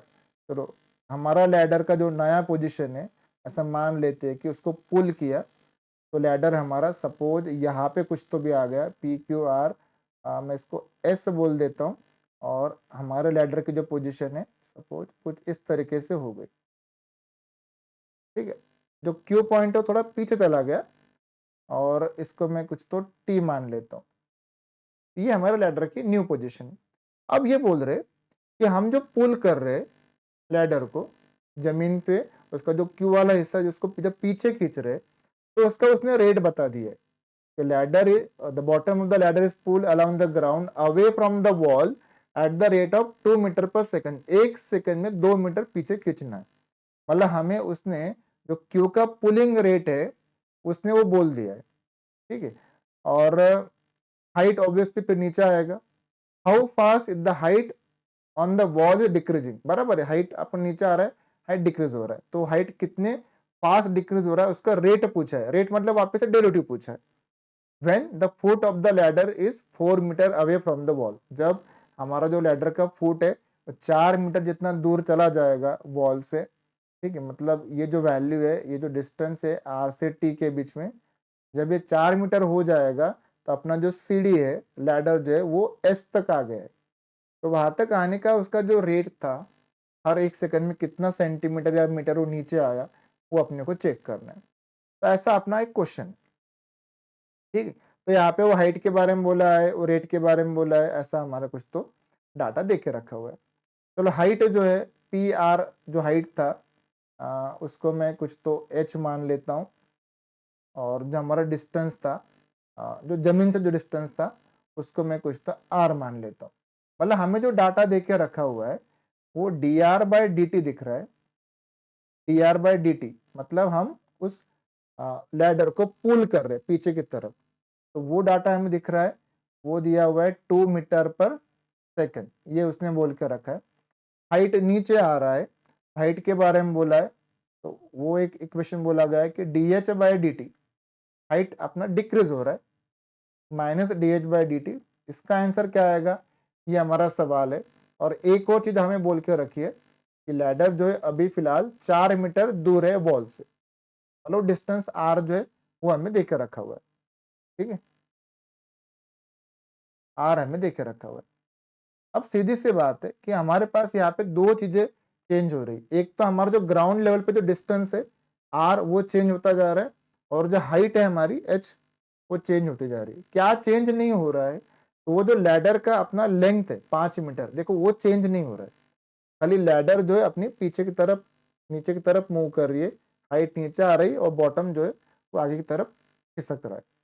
तो हमारे दो वेरिएबल है यहाँ पे, एक आर है और एक अपना जो हाइट है। और अभी हमने देखा कि जब भी हम मैक्सिमा मिनिमा का सवाल करते हैं तो हमें हमेशा हमारा फंक्शन जो है कोशिश करे कि वो एक वेरिएबल में हो जाए। दो वेरिएबल में आएगा तो थोड़ा सा क्वेश्चन हमारा लंबा हो सकता है, अदरवाइज हम दो वेरिएबल में सॉल्व कर सकते हैं, कोई दिक्कत नहीं। बट यहाँ पे वो D R by D T D H by D T का कुछ ना कुछ रिलेशन बनने वाला है। तो यहाँ पे देखिए तो एक हम पाइथागोरस थ्योरम जो लगा सकते हैं, क्योंकि हमारा वॉल और जमीन हमारी परपेंडिकुलर होगी, सीढ़ी हमारी उसका डायगोनल है, हाइपोटेनस है। तो यहाँ पे अगर मैं पाइथागोरस थ्योरम लगाने जाऊँ तो क्लियरली मुझे यहाँ पे एक दिख रहा है कि पी क्यू का जो स्क्वायर है, p q square will be equal to p r square plus q r square हो जाएगा, या क्यू टी का आर टी का स्क्वायर बोलना है वैसे बोल दो आप। ठीक है, मतलब इनिशियल सिचुएशन है, बाद में सिचुएशन है, अकॉर्डिंग टू डिपेंड कर रहा है। ये हमारा जनरल इक्वेशन है। तो लैडर का जो हमारा लेंथ है वो हमारा कांस्टेंट है, तो 5 का स्क्वायर मतलब 25 है। पी आर मतलब मैं आर ले लेता हूँ और क्यू आर मतलब मैं हाइट ले लेता हूँ, सॉरी पी आर मेरा एच है और क्यू आर हमारा जो है वो हमने आर लेके रखा हुआ है। ठीक है, तो ये बेसिकली हो गया हमारा h square plus r square के टर्म्स में। और यहाँ पे हमें वो डेरिवेटिव लेना है, हमें क्लियरली दिख रहा है data D R by D T D H by D T दिख रहा है, और हम क्या करेंगे, हम इसका डेरिवेटिव ले लेंगे विथ रिस्पेक्ट टू टी कर देंगे, differentiating this equation with respect to t. तो कांस्टेंट का डेरिवेटिव 0 हो जाएगा, एच स्क्वायर एच वेरिएबल था तो उसका डेरिवेटिव आ जाएगा 2h, और h का डेरिवेटिव हो जाएगा हमारे पास D H by D T. R square का जो डेरिवेटिव है वो हो जाएगा 2r और D R by D T. अब हमें कुछ डाटा उसने बोल के रखा हुआ है। ठीक है, अगर मैं 2 कॉमन निकाल दूं तो 2 को इधर डिवाइड कर लेता हूं तो क्लियरली मेरे पास दिख रहा है कि D R into D are by D T, R into D are by D T equal to minus H into D H by D T. मुझे minus D H by D T का value निकालना है, सीधी सी बात है। ठीक है, अगर minus D H by D T का वैल्यू निकालना है तो मुझे बाकी चीजों को रीअरेंज करना पड़ेगा। अब जब बाकी चीजों को रीअरेंज कर रहा हूं तो यहाँ पे हमें कुछ और इंफॉर्मेशन देकर रखा है। उसने बोला है कि आर जो डिस्टेंस है अभी फिलहाल वो 4 मीटर है, मतलब आर की वैल्यू उसने बोल दिया है 4 मीटर है। ठीक है, और D R by D T का वैल्यू भी हमें उसने देके रखा है कि 2 मीटर पर सेकंड है, तो हम आर की वैल्यू जो है वो 4 पुट कर लेते हैं, D R by D T की वैल्यू जो है वो हमें उसने बोल के रखी है 2 मीटर पर सेकंड। इस स्पीड से हम उसको पीछे की तरफ पुल कर रहे थे। चलो ये वैल्यू हमें बोल के रखिए। अब हमें जब तक वो h की वैल्यू पता नहीं चलेगी, डिवाइडेड बाय h कर देता हूँ, माइनस साइन उधर रहने देता हूँ, क्योंकि हमें वैसे भी minus D H by D T का आंसर निकालना था, क्योंकि वो हाइट कम हो रही थी, डिक्रीज हो रहा है इसलिए माइनस साइन है, ताकि उसका मैथमेटिकली जो सिग्निफिकेंस है उतना ही है कि minus sign indicating that height is decreasing, that's all. जब तक h का वैल्यू नहीं मिलेगा हमारी प्रॉब्लम सॉल्व नहीं होगी। अभी हमारा जो लैडर है वो जमीन से कितना दूर है, तो उसने बोल दिया है कि जमीन से अपना ये 4 मीटर दूर है, और 4 मीटर अगर दूर है तो उसकी हाइट जो है अभी कितनी होगी, वो अगर निकालनी है तो वापिस से मुझे पता है कि पाइथागोरस थ्योरम में लगा सकता हूँ। जो सीढ़ी का लेंथ है वो तो चेंज होने वाला है नहीं, ये 5 है, ये 4 है, इसको क्वेश्चन मार्क लगा दो, पाइथागोरस लगा दो सिंपल, तो अपने पास एक क्वेश्चन मार्क का आंसर जो है वहाँ 25 में से 16 गया मतलब 9, 9 का रूट 3 आ जाएगा।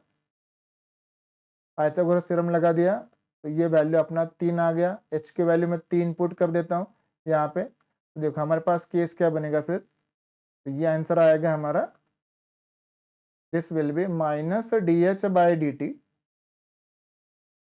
4 इंटू 2 8 हो गया, और डिवाइडेड बाय h की वैल्यू 3। तो 8/3 जितना आंसर हमें दिखना चाहिए, जहां पे ये आंसर दिखेगा वही हमारा सही ऑप्शन है। चेक कर लेते हैं, 8/3, 4/3, 2/3, देखो लास्ट ऑप्शन हमें दिख रहा है, डी वाला ऑप्शन हमें देकर रखा हुआ है 8/3। I think this is the correct answer. तो वही क्वेश्चन के लैंग्वेज को पकड़ा बराबर, समझा कि क्या कह रहा है, हमारे जो पार्टिकल है या यहाँ पे जो सीडी है वो किस तरह से मूव कर इक्वेशन बना दिया और उसका डिफरेंशिएशन कर दिया। ठीक है, चलो अगला सवाल लेते हैं। ओके, आई थिंक ये रिपीटेड क्वेश्चन है, ये वापस से रिपीट हो गया, एक बार फिर भी देख लेते हैं, थोड़ा अलग टाइप से पूछा है। y equal to a log x plus B x square plus X has extreme values. देखो बोल दिया एक्सट्रीम वैल्यू मतलब मैक्सिमम मिनिमम वाला केस है। और पूछा गया है कि a by B plus B by A का वैल्यू क्या होगा। ठीक है, तो मैक्सिमम मिनिमम वाला केस है, एक्सट्रीम वैल्यूज है, तो हम इसको डिफरेंशिएट कर लेते हैं विथ रिस्पेक्ट टू x।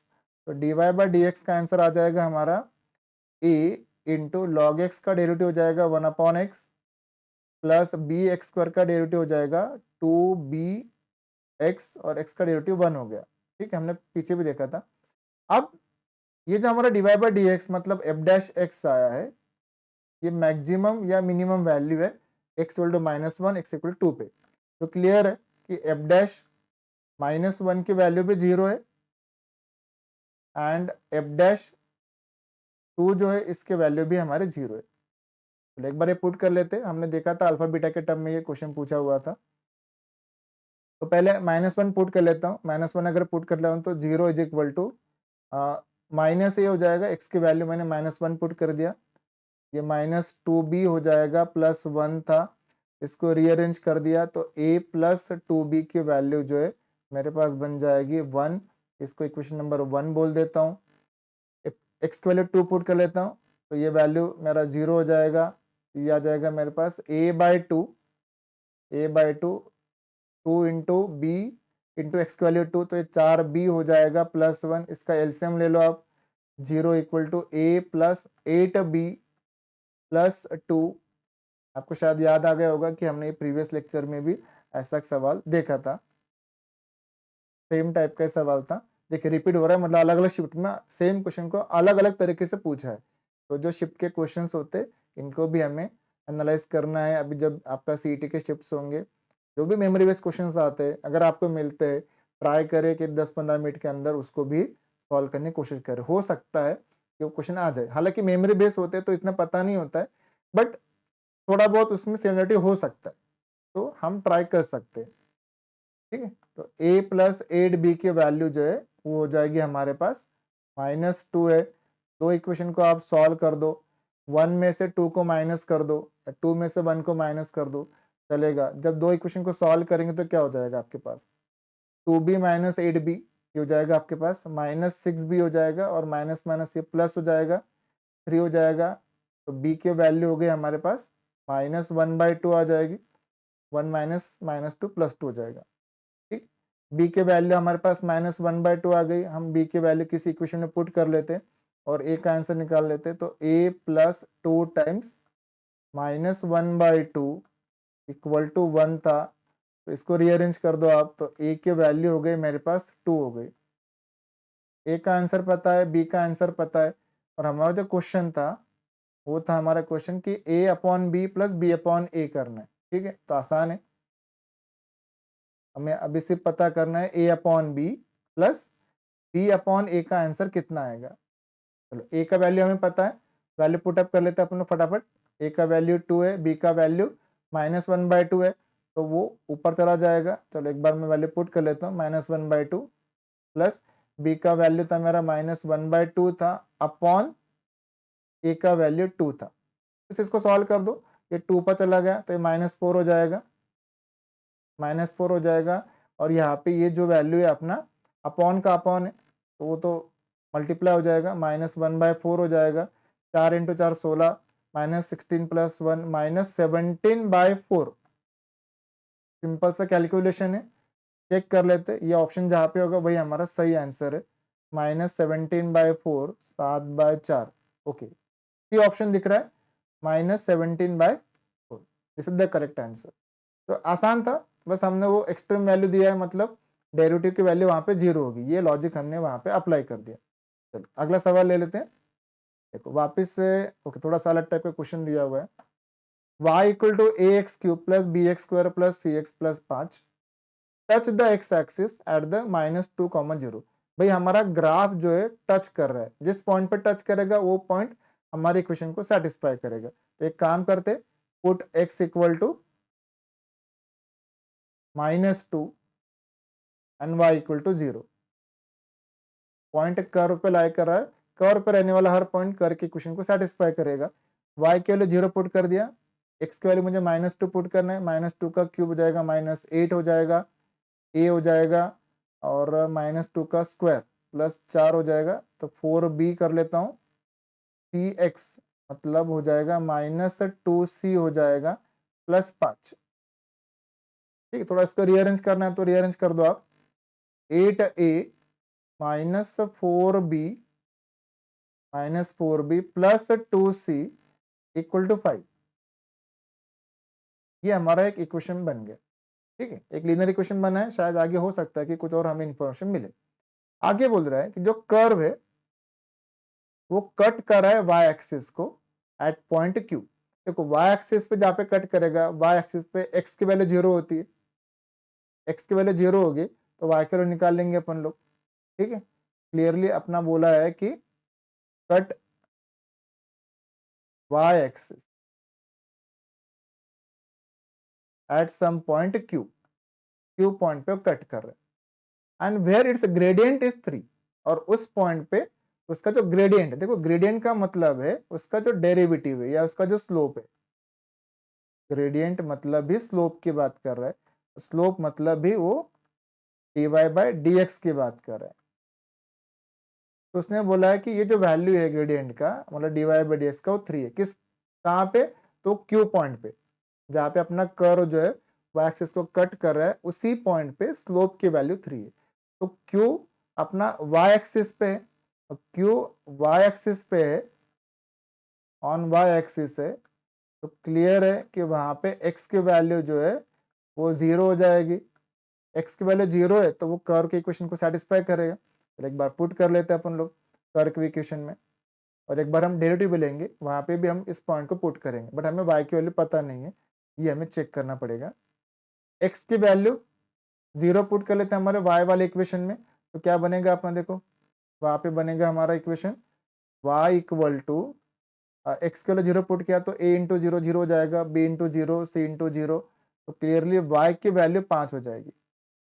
अगर मैं x की वैल्यू 0 पुट कर लेता हूँ, पुट x इक्वल टू 0, तो y की वैल्यू 5 हो गई। मतलब जो q पॉइंट था उसके कोऑर्डिनेट मुझे पता चल गए 0,5, और इस पॉइंट पे हमारा जो कर्व है उसका जो स्लोप है, मतलब वहां पे जो टेंजेंट ड्रॉ किया हुआ है उसका स्लोप हमें 3 दिख रहा। तो हमें वो टेंजेंट का जो फॉर्मूला है या टेंजेंट का जो कॉन्सेप्ट है, मतलब स्लोप dy/dx, उसको हमें यूज करना है। तो y का इक्वेशन हमारा क्या था, वो एक बार हम लिख लेते वापस से। y इक्वल टू हमारे पास था ax³ plus bx² plus bx² and plus cx plus 5। ठीक है, प्लस cx प्लस 5, इसको डिफ्रेंशिएट कर लेते हैं विथ रिस्पेक्ट टू x। तो ये आ जाएगा हमारे पास dy/dx इक्वल टू, यहाँ पे बन जाएगा ये 3 आगे आ जाएगा, 3ax², 2 आगे आ जाएगा, ये बन जाएगा मेरे पास 2bx प्लस c। और हमें dy/dx की वैल्यू देख के रखिए 3 इस पॉइंट पे, और वो पॉइंट कौन सा है, क्यू पॉइंट है, जहाँ पे x की वैल्यू 0 और 5 है। तो यहाँ पे मैं लिख देता हूँ आगे, पुट x इक्वल टू 0 और y की वैल्यू 5 पुट कर लेते। तब dy/dx की वैल्यू कितने आ रही है अपनी, 3 आ रही है। चलो इसकी वैल्यूज को हम पुट कर लेते हैं। dy/dx हमें 3 बोल के रखा हुआ है, तो 3 इक्वल टू 3a, x की वैल्यू मुझे 0 पुट कर देनी थी, 0, 2b y की तो जरूरत पड़ी नहीं रही, यहाँ पे कोई दिक्कत नहीं, 0 प्लस सी। तो क्लियर हो गया कि c की वैल्यू जो है हमारे पास 3 आ रही है। ठीक, इसको अगर सॉल्व करें तो 0 और प्लस सी की वैल्यू 3 आ गई, सी की वैल्यू 3 है। अब ये हमारा जो इक्वेशन है उसको हम चेक कर लेते हैं कि सी की वैल्यू 3 है, सी की वैल्यू 3 है और हमें अभी क्या क्या पता करना था। ओके, इक्वेशन 1 में सी की वैल्यू पुट कर लेते हैं। पहले तो हमारे पास इक्वेशन 1 था, तो इक्वेशन 1 से हमारे पास देखो क्या बनेगा, सी की वैल्यू हमें 3 पुट करनी है, यहाँ पे 3 पुट करना है, 3 इंटू 2 अपना 6 हो जाएगा। इसको इधर रीअरेंज कर देते हैं, तो 8a माइनस 4b का वैल्यू मेरे ख्याल से 5 में से 6 गए तो -1 बन जाएगा। तो क्लियर है, यहाँ पे हमारे पास बन रहा है फ्रॉम इक्वेशन 1,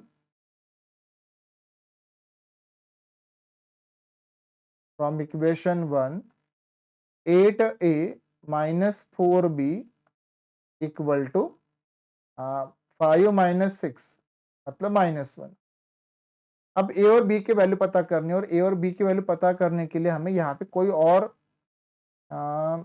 वैल्यू नहीं देखे रखा है। हालांकि कर सकते कि क्यू का पॉइंट है हमें पता है, तो नहीं कर सकते, हमें सी की वैल्यू पता है। मुझे लगता है कि ऑप्शन देख के हमें पुट कर लेना चाहिए, ज़्यादा बेटर रहेगा कि सी की वैल्यू 3 आनी चाहिए और ऐसे ए और बी ढूंढने चाहिए कि जो 8a माइनस 4b के वैल्यू को -1 सेटिस्फाई करे। ठीक है, तो सी का आंसर 3 आना चाहिए, सी का आंसर 3 आना चाहिए। तो क्लियरली हमारा आंसर जो है वो डी तो नहीं आ सकता है, ए बी से रिस्पेक्टिवली बोला था, डी नहीं आ सकता है, हमारा आंसर ए नहीं आ सकता है, हमारा आंसर जो है वो बी या सी में से एक आएगा। हम ऑप्शन पुट कर लेते हैं, बी का ऑप्शन है -3/4 और -1/2। चेक कर लेते हैं -3/4 -1/2 पे सेटिस्फाई करेगा क्या। तो ये हो जाएगा अपना 8 -3/4 और -4 और -1/2। इसका अगर चेक कर ले तो 4 इंटू 2 8, ये हो जाएगा -6 और ये हो जाएगा अपना 2 माइनस माइनस प्लस हो जाएगा, और नहीं ये तो नहीं करेगा, मतलब क्लियरली ये सेटिस्फाई नहीं कर रहा है। तो हमारा जो ऑप्शन है वो बी तो नहीं आ सकता है, बी सॉरी ए नहीं आ सकता है, ये तो हमने निकाल ही दिया था, सॉरी हमने -3/4 -1/2 लिया था और डी निकाल दिया था हम लोगों ने, तो बी सेटिस्फाई नहीं कर रहा है। तो एक ही ऑप्शन बचा है, उसको चेक कर लेना, सही हो जाएगा। This is the correct answer. वापस से क्वेश्चन की लैंग्वेज को समझा, जो जो बोला है वो करते गए, क्वेश्चन सॉल्व हो जाएगा। तो ज्यादा दिमाग नहीं लगाना है, क्वेश्चन जो बोल रहा है ना उसको फॉलो करते जाओ बस आप। ठीक है, अगला सवाल है अपना वापस से मैक्सिमम मिनिमा वाला सवाल है। Maximum value of the function में पता करना है, एफ ऑफ एक्स दिख रहा है। तो सबसे पहले तो एक काम करेंगे, ओके ऑन द सेट ए, ये सेट बोला है, ए सेट हमारा कैसा है, ए में हमें ऐसे एक्स चाहिए जो इस कंडीशन को सेटिस्फाई करे। एक्स स्क्वायर 9x को मैं इधर लेके आता हूँ, -9x प्लस 20 लेस देन और इक्वल टू 0। क्वाड्रेटिक इक्वेशन, इसको फैक्टराइज कर दो आप, x ये हो जाएगा 5 इंटू 4 9 होता है, तो मेरे ख्याल से x-4 और x-5 लेस देन और इक्वल टू 0 बन जाएगा। और क्रिटिकल पॉइंट्स आ गए मेरे पास, 4 और 5 है, एक 5 है और एक अपना 4 है, और पॉजिटिव नेगेटिव और ये पॉजिटिव रीजन है। लेस देन 0 बोला है, मतलब हमें ये नेगेटिव वाला सेक्शन ढूंढना पड़ेगा, और वो इक्वल टू बोला है, तो क्लियरली हमारा जो x है वो बिलोंग्स कर रहा है क्लोज इंटरवल 4,5।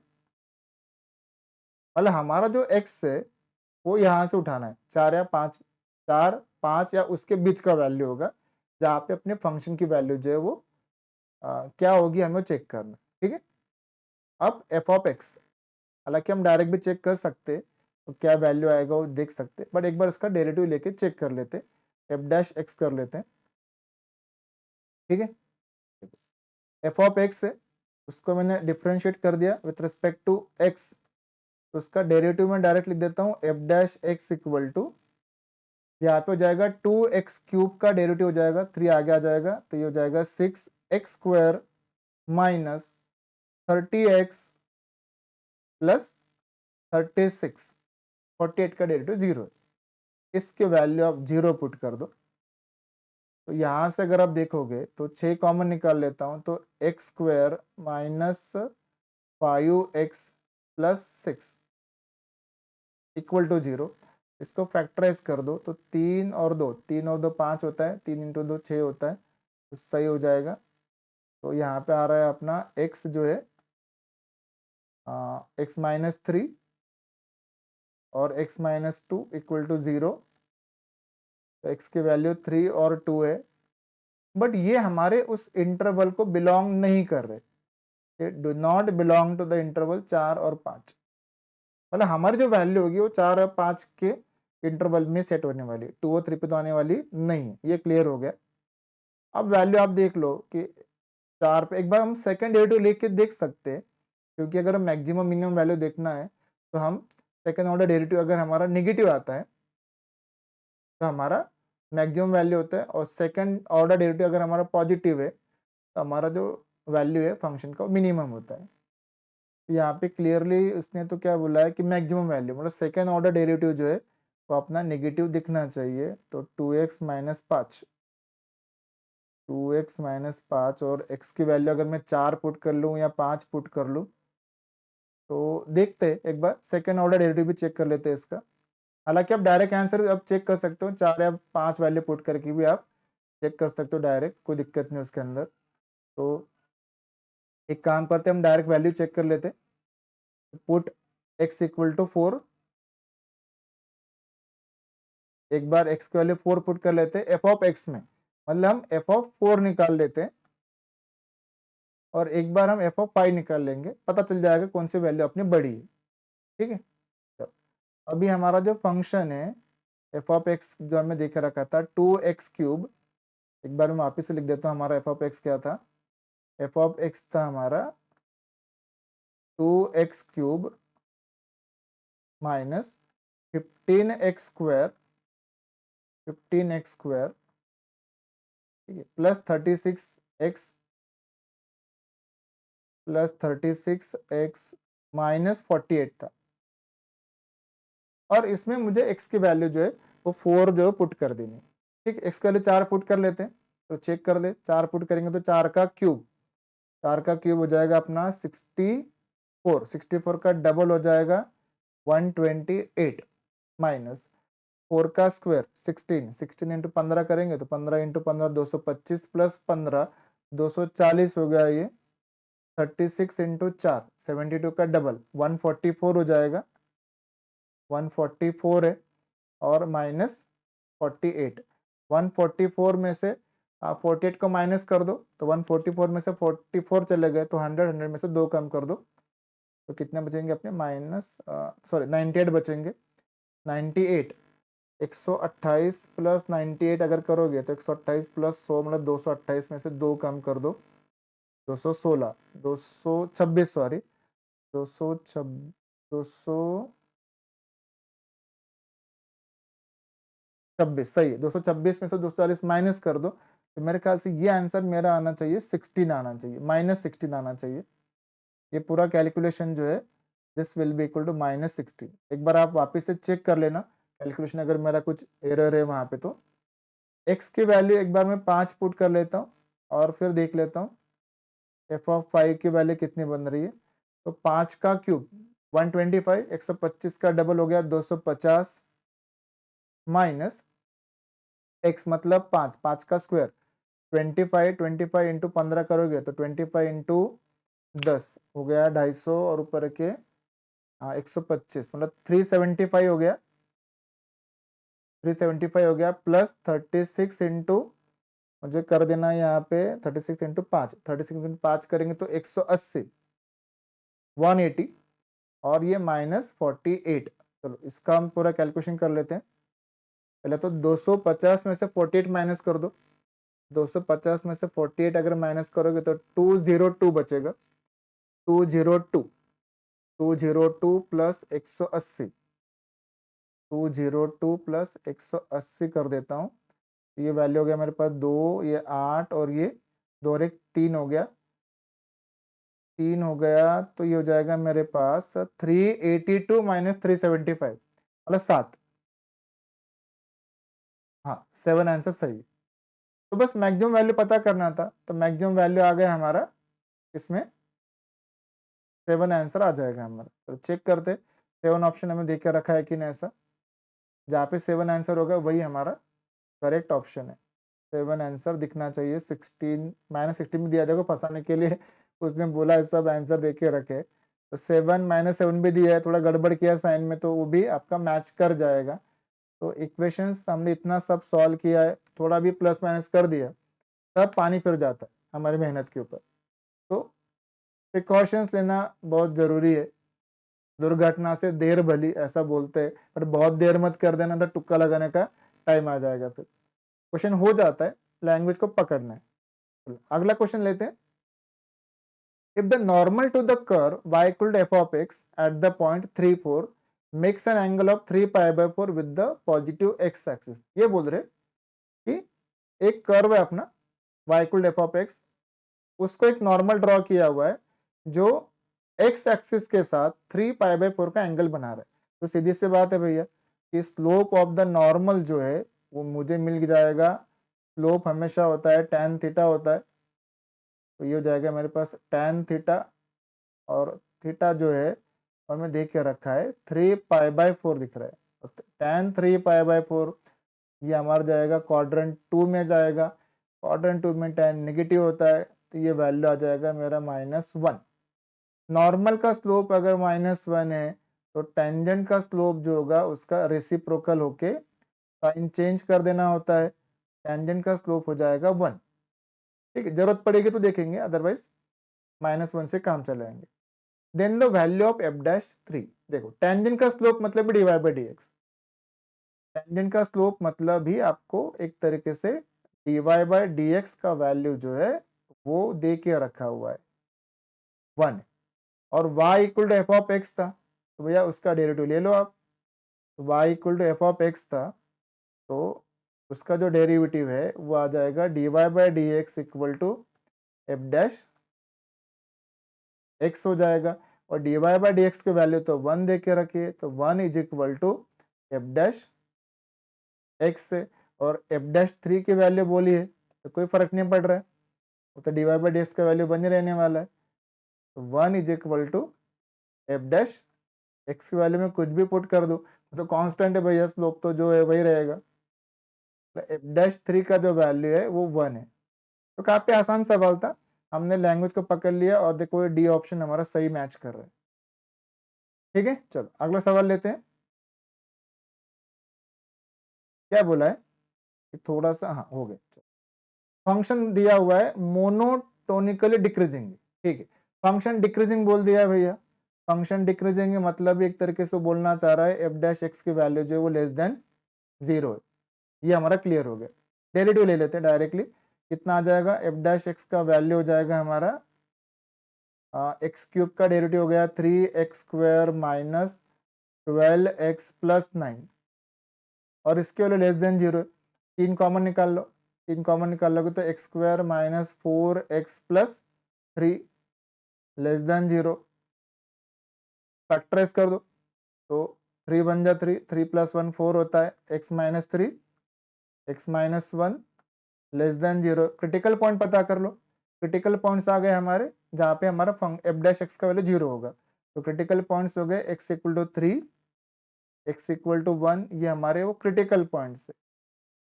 ठीक है, क्रिटिकल पॉइंट से नंबर लाइन पे ड्रॉ कर दो हमेशा क्रिटिकल पॉइंट्स को। नंबर लाइन पे ड्रॉ कर दिया, 3 इधर आएगा, 1 हमारा इधर आएगा, और नेगेटिव बोलो, देखो लेस देन 0 बोला है, क्लियर है। तो इस सेगमेंट को पहले तो प्लस माइनस प्लस, नेगेटिव बोला है मतलब ये वाला सेगमेंट हम लेंगे 1 से 3 के बीच में। तो क्लियर है, x जो बिलोंग्स टू ओपन इंटरवल 1, 3, 1 से बड़ा 3 से छोटा, तो 1, 3 वाला आंसर दिखना चाहिए, और बी हमें सही ऑप्शन दिख रहा है यहाँ पे। ठीक है, तो इसका आंसर जो है देखो बाकी ऑप्शन में तो मैच नहीं करेगा, हो जाएगा। तो आसान सा सवाल था ये। अगला सवाल लेते हैं। ठीक है, तो equation of normal to the curve is what. Okay, normal का इक्वेशन मतलब लाइन का इक्वेशन बनाना है। तो नॉर्मल का इक्वेशन बनाने के पहले उसका स्लोप ढूंढना पड़ेगा, और नॉर्मल का स्लोप ढूंढने से अच्छा है कि हम टेंजेंट का स्लोप ढूंढ ले, और टेंजेंट और नॉर्मल का स्लोप का मल्टीप्लिकेशन -1 होता है, तो ऐसा हमारा काम हो जाएगा। तो हमें लाइन का इक्वेशन बनाना है, तो लाइन के इक्वेशन के लिए स्लोप चाहिए, पॉइंट चाहिए। तो किस पॉइंट पे चाहिए उसने बोल दिया है, x equal to root t है और y equal to t minus 1/√t है। तो पैरामीट्रिक फॉर्म में आपको इक्वेशन दे के रखा है, कोई दिक्कत नहीं। t इक्वल टू 4 पे पहले मैं पॉइंट पता कर लेता हूँ, किस पॉइंट पे हमारा नॉर्मल ड्रॉ होने वाला है। तो t की वैल्यू अगर मैं 4 पुट कर दूँ, तो x की वैल्यू मेरे पास हो जाएगी 4 का रूट मतलब 2 हो जाएगा, y की वैल्यू हो जाएगी t की वैल्यू 4 है -1/2, 4 इंटू 2 8, 8 में से 1 गया तो 7/2। चलो वो पॉइंट मुझे पता चल गया जिस पॉइंट पे हमारा नॉर्मल ड्रॉ होने वाला है, 2,7/2। मुझे बस इस पॉइंट के ऊपर हमारा जो टेंजेंट का स्लोप है वो मुझे निकाल देना है। ठीक है, तो टेंजेंट का स्लोप निकाल देता हूँ पहले मैं। यहाँ पे हम क्लियरली डिफाइन कर लेते हैं कि dy/dx मतलब हमारा ये m आ जाएगा टेंजेंट के लिए। ठीक है, अब dy/dx दिख रहा है और पैरामीट्रिक इक्वेशन है, तो ये बेसिकली क्या बनेगा अपना dy/dt बनेगा और डिवाइडेड बाय dx/dt बनेगा, इस तरीके से। या फिर हम एक काम कर सकते हैं, यहाँ पे एक और चीज दिख रही है, x की वैल्यू √t है, तो मैं सीधा y को x के टर्म में भी एक्सप्रेस कर सकता हूँ यहाँ पे। तो आपके पास क्या बनेगा देखो, तो y इक्वल टू था हमारे पास t था, x की वैल्यू √t है, तो उसका स्क्वायर कर दो, तो ये हो जाएगा t का मतलब हो जाएगा अपना x² बन जाएगा ये, और -1/x बन जाएगा। ठीक है, हो गया, y का इक्वेशन बन गया x के टर्म में डायरेक्टली, तो भी हम उसका डेरिवेटिव डायरेक्ट ले सकते हैं। तो इसको डिफरेंशिएट कर लेते हैं with respect to x। dy/dx equal to x² की वैल्यू हो गई हमारे पास 2x, और 1/x का डेरिवेटिव होता है -1/x² होता है, तो ये माइनस और इसका डेरिवेटिव हो गया -1/x², तो माइनस माइनस प्लस कर देंगे, ये वैल्यू बनेगा 2x प्लस 1/x²। और हमें स्लोप की वैल्यू निकालनी है एक पर्टिकुलर पॉइंट के ऊपर। ठीक, ये टेंजेंट का स्लोप आ रहा है, नॉर्मल का स्लोप इनवर्स करके उल्टा करके माइनस साइन लगा देना है। तो एक बार हम इसका स्लोप निकाल लेते, 2 और 7/2 पे m निकाल लेंगे।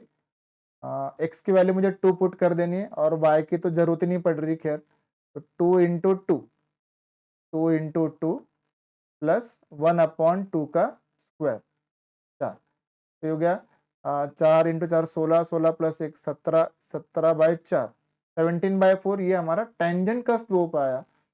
तो हमारा जो नॉर्मल का स्लोप होगा m नॉर्मल, इसका रेसिप्रोकल करके माइनस साइन, तो -4/17, क्योंकि हमें पता है कि टेंजेंट का स्लोप और नॉर्मल का स्लोप का प्रोडक्ट -1 होता है, इनवर्स होता है एक दूसरे के, मल्टीप्लिकेटिव इनवर्स इनफैक्ट। तो नॉर्मल का स्लोप पता चल गया, अब मुझे नॉर्मल का इक्वेशन पता करना है, मतलब मुझे लाइन का इक्वेशन पता करना है। तो लाइन के इक्वेशन का फॉर्मूला होता है y-y1 equal to m x - x1। बस ये आप याद रखो ना, ये लॉजिक है। नॉर्मल टेंजेंट बेसिकली लाइन है, लाइन का इक्वेशन पता करना है। तो y-y1 का वैल्यू था हमारा 7/2 था, स्लोप हमारा है -4/17 है, और ये वैल्यू हो जाएगा x माइनस और x1 का वैल्यू हमारा 2 था। इसको रीअरेंज कर दो फटाफट। देखो ये 2 का एलसीएम ले लेता हूँ, यहाँ पे कितना बन जाएगा मेरे पास 2y - 7 अपॉन 2 इक्वल टू -4/17 और x - 2। 17 और 2 को क्रॉस मल्टीप्लाई कर दो, इनकी पोजीशन चेंज कर लेते हैं अपन लोग। तो हमारे पास क्या बन जाएगा, एक काम करता हूँ मैं इधर लिख देता हूँ, ये मेरे पास ये बन जाएगा 2y - 7 इंटू 17 कर देता हूँ इक्वल टू, इधर बन रहा है 2 इधर जाके मल्टीप्लाई कर देगा, ये हो जाएगा -8 और मल्टीप्लाई x - 2। ठीक है, यहाँ पे थोड़ा सा इसको हम डिफ्रेंशिएट कर लेते हैं, अदरवाइज सब मिक्स हो जाएगा, आप कंफ्यूज हो जाओगे। चलो ये अपना अलग पार्ट था। और तो हो जाएगा 17 इधर मल्टीप्लाई कर दिया, 2 को इधर मल्टीप्लाई कर दिया, 17 इंटू 2 34 हो गया, 34 बाय 17 इंटू 7 119 होता है, 17 इंटू 7, हाँ सही है, 119 हो जाएगा। इसको मल्टीप्लाई कर दो, -8x और प्लस 16 हो जाएगा, रीअरेंज कर दो इसको, 8x plus 34 y equal to -119 इधर आ जाएगा, 119 प्लस 16 120 और ऊपर के 15 135 135, ये हमारा फाइनल आंसर है। This is our final answer. 8x plus 34 by, कुछ कॉमन तो निकलेगा नहीं, हाँ ठीक है, ऑड नंबर है सब।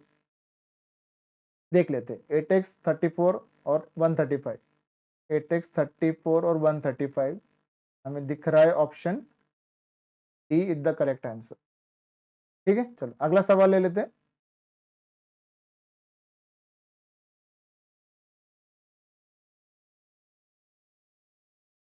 ठीक, the next question is the rate of change of volume of a sphere with respect to surface area when its radius is 2 centimetre. I think ये वापस से रिपीटेड क्वेश्चन है, हमने अभी ऐसा सवाल देख लिया था। तो ये रिपीटेड था, इसको स्किप करते हैं, अगला सवाल देखते हैं। The distance s in meter covered by a body in t second is given by this much, s equal to, distance का उसने फॉर्मूला दिया है कि डिस्टेंस हम कैसे एक्सप्रेस करेंगे इन टर्म्स ऑफ टाइम, तो 3t² माइनस 8t प्लस 5, और बोला गया है कि बॉडी विल स्टॉप। देखो यहाँ पे सब कुछ बोला गया है कि बॉडी स्टॉप हो रहा है, ये बॉडी स्टॉप हो रहा है मतलब वहां पे जो वेलोसिटी है या जो स्पीड है आपका, वेलोसिटी या जो स्पीड की बात कर रहे हैं वो 0 हो रहा है। मतलब एक तरीके से वो बोलना चाह रहा है कि ds बाय dt, क्योंकि s हमारा डिस्टेंस था, t हमारा टाइम था, डिस्प्लेसमेंट अपॉन टाइम वेलोसिटी, तो ds बाय dt की वैल्यू 0 बोल रहा है। तो इसको डिफरेंशिएट कर लो विथ रिस्पेक्ट टू t, तो ds बाय dt, तो 3t², तो आगे आ जाएगा 6t हो जाएगा, माइनस 8t का डेरिवेटिव 8 हो जाएगा, 5 का डेरिवेटिव 0 हो जाएगा, और इसके वाले कितनी पुट करनी है हमें, 0 पुट कर देनी। 6t माइनस 8 का वैल्यू 0 है, रीअरेंज कर दो, 6t इक्वल टू 8 है, तो t के वैल्यू कितना आ जाएगी हमारे पास, 8/6, 8/6 2 से डिवाइड कर लो, 2 इंटू 4 8 होता है, और 2 3 जा 6, तो t की वैल्यू हो जाएगी 4/3, और 4/3 जितने सेकंड के बाद अपनी जो बॉडी है वो स्टॉप हो जाएगी, तो 4/3 हमें ऑप्शन में दे के रखा हुआ है करेक्ट आंसर। बस क्वेश्चन की लैंग्वेज को पकड़ा तो क्वेश्चन हो जाएगा। ठीक है, क्वेश्चन की लैंग्वेज को ही हमें समझना है बेसिकली। चलो आगे सवाल देखकर रखा है, चलो ये भी एक अच्छा सवाल है। The volume of a ball is increasing at the rate of 4π cc, मतलब क्यूबिक सेंटीमीटर, ठीक है, पर सेकंड। मतलब उसने बोला है कि एक बॉल मतलब स्पेयर है अपना, उसका वॉल्यूम इंक्रीज हो रहा है, मतलब dv/dt बोला है उसने, dv/dt का वैल्यू है 4π cc, मतलब क्यूबिक सेंटीमीटर पर सेकंड। इस रेट से अपना जो बॉल का वॉल्यूम है वो बढ़ रहा है, ठीक, उसके अंदर हम हवा पंप कर रहे होंगे, इन्फ्लेट कर रहे होंगे, तो बलून या बॉल जो अपना इन्फ्लेट हो जाएगा। The rate of increase of radius, obviously उसके अंदर अगर हम हवा इन्फ्लेट करेंगे तो रेडियस बढ़ता जाएगा, तो रेट पूछा है, रेडियस किस रेट से बढ़ रहा है, मतलब हमें dr/dt का वैल्यू पूछा गया है, और वॉल्यूम कितना होगा 288 पाई जब हो जाएगा, तो वॉल्यूम के बारे में बोला है। चलो वॉल्यूम का इक्वेशन लिख देंगे हम लोग, बॉल हमारा स्पीयर होता है, तो स्पीयर का वॉल्यूम ही हम लिख देंगे, v equal to 4/3 pi r cube. तो यहाँ पे जो अपना वेरिएबल है वो रेडियस है, हवा भरेंगे तो आर वैल्यू चेंज होगा, तो हमें डिफरेंशिएट करना है विथ रिस्पेक्ट टू टी, तो dv/dt, जैसे जैसे टाइम जाएगा हवा अंदर जाएगी, रेडियस चेंज होता जाएगा अपना, तो 4/3 पाई आर क्यूब का डेरिवेटिव हो जाएगा मेरे पास 3r² और dr/dt हो जाएगा। ठीक है, बाद में वो 3 और 3 को कैंसिल कर लेते हैं, एक काम करते हैं, 3 और 3 कैंसिल कर लिया आप लोगों ने, तो डीवी बाई डी टी का वैल्यू हमें दे के रखा था। In fact dv by D T का हमारा इधर इक्वेशन कितना आया है, 4 पाई आर स्क्वायर और D R by D t. ठीक है, और हमें इधर डीवी बाई डी टी का वैल्यू हमें दे के रखा है 4 पाई। चलो, 4 pi centimetre cube per second. थोड़ा सा टेक्निकल ग्लिच है, 1 मिनट थोड़ा सा वेट करना पड़ेगा आपको। ये देखते हैं कि अगर हो गया, सॉल्व हो गया। तो डीवी बाई डी टी का वैल्यू आपको दे के रखा था 4 पाई था। ठीक है, ये 4 पाई था, तो 4 पाई तो कट कर दो आप, 4 पाई और 4 पाई कट हो जाएगा। हमारे पास D are by D T का वैल्यू जो है एक तरीके से आ गया, आर को रीअरेंज कर देता हूँ, 1/r²। बट एक बार आर पता चल जाए हमारी प्रॉब्लम सॉल्व हो जाएगी। अब उसके लिए इन्होंने थोड़ा सा एडिशनल डाटा हमें दे के रखा है। ये बोला है कि बलून का वॉल्यूम कितना होगा, उसके अंदर हम एयर इन्फ्लेट करते गए, हवा भरते गए, और बलून हमारा इन्फ्लेट होके वॉल्यूम बन गया है 288 पाई। तो बलून का वॉल्यूम उन्होंने बोल के रखा है कि 288 पाई हो जाएगा। ठीक है, अब बलून का वॉल्यूम जब 288 पाई हो जाएगा, तब सिचुएशन क्या है वो चेक कर लेते हैं।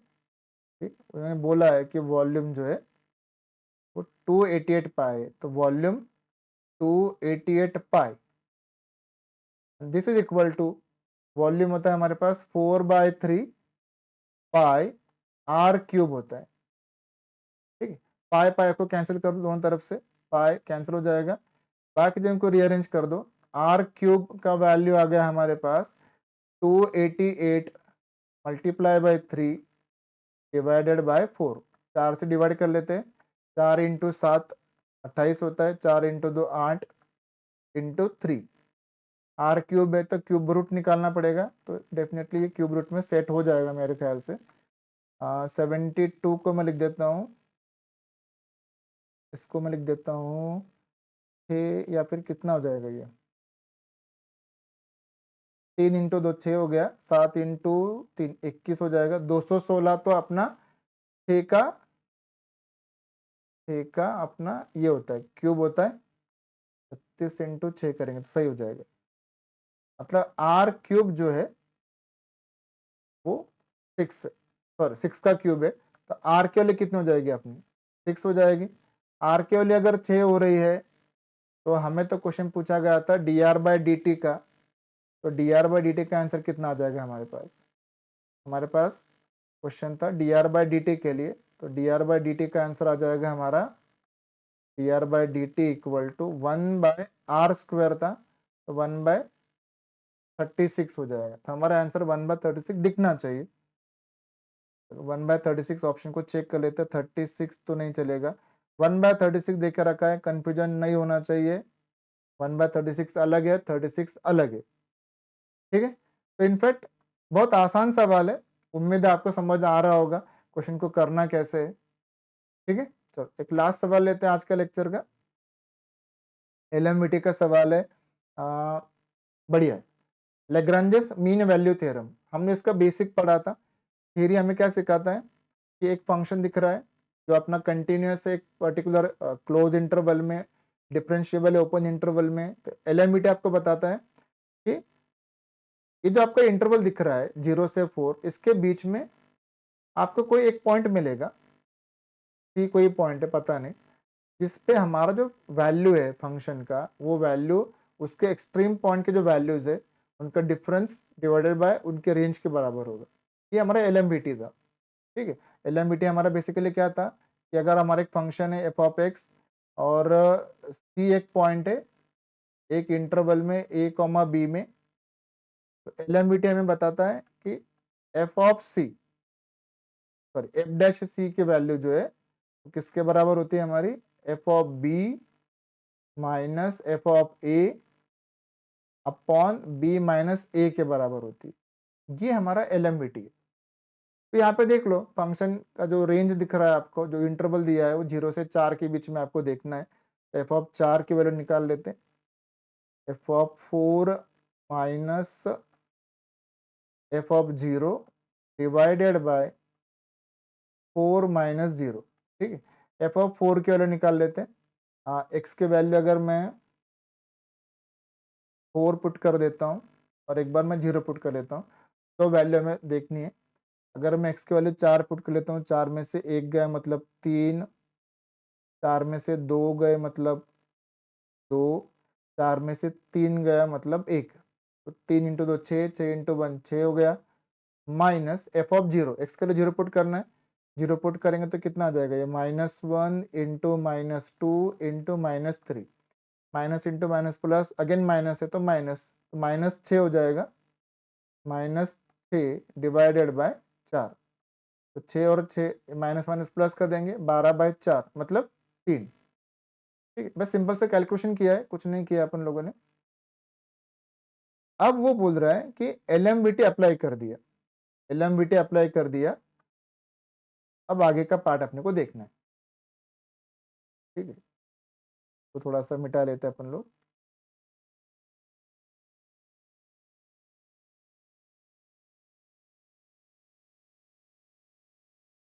चलो मिट गया ये। तो एलएमवीटी मतलब हमें डेरिवेटिव निकालना पड़ेगा।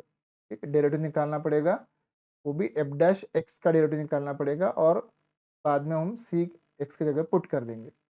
तो पहले हम एफ डैश एक्स निकाल लेते हैं।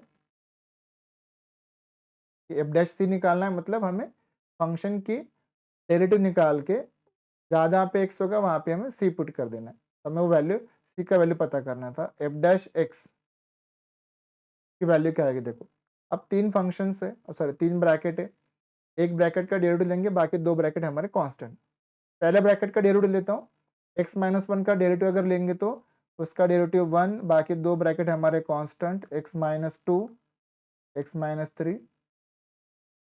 दूसरे ब्रैकेट का जब डेरिवेटिव लूंगा तो बाकी 2 ब्रैकेट हमारे constant, x minus 1 constant, x minus 3 constant, x minus 2 का डेरिवेटिव 1 हो जाएगा। इस थर्ड ब्रैकेट का डेरिवेटिव लेते समय पहले 2 ब्रैकेट हमारे कांस्टेंट, पहले 2 bracket constant x minus 1, x minus 2, और तीसरे का डेरिवेटिव 1 हो जाएगा। और इसकी वैल्यू कितनी बोली है, एफ डैश एक्स की वैल्यू वो 3 बोल के रखी है। ठीक है, मतलब जहाँ पे वो सी वैल्यू हमें पुट करना है बेसिकली। तो यहाँ पे चेक कर लेते हैं पहले हमारे पास ये फंक्शन क्या बन रहा है, f dash x equal to x की वैल्यू, इसको सॉल्व कर ले तो कितना आ जाएगा अपने पास, एक्स स्क्वायर 3 और 2 5, 5x प्लस 6।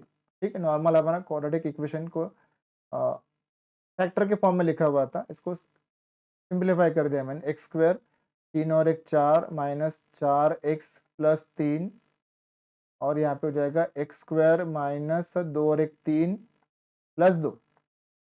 बस वो डेरिवेटिव की वैल्यू कितनी बोली है उसने, 3 बोल के रखी है, तो दिस इज इक्वल टू 3 है, यहीं पे लिख देता हूँ मैं 3 है, तो एक 3 और एक 3 कैंसिल कर लेता हूँ इधर से, x square x square x square मतलब हो गया 3x स्क्वायर। ठीक, इधर तो मेरा 0 आ गया, 3x स्क्वायर माइनस 5 और माइनस 4 माइनस 9 और माइनस 3 माइनस 12x, 6 और 6 और कितना बचा है मेरे पास 2, 6 प्लस 2 8 बचा हुआ है, ये हो जाएगा। अब इसका फैक्टर तो कर नहीं सकते, 8 इंटू 3 24, 24 का फैक्टर है तो होगा नहीं, तो इसके फैक्टर हमें रूट से निकालने पड़ेंगे, और इसके रूट्स निकाल लेते हैं अपन लोग, अल्फा बीटा 2 रूट्स इसके निकाल लेते हैं। फॉर्मूला मेथड से रूट निकालेंगे तो -b मतलब हो जाएगा ये +12 plus b square minus 4ac, b square मतलब हो जाएगा अपना 12 का square 144 minus 4 into a c, 8 into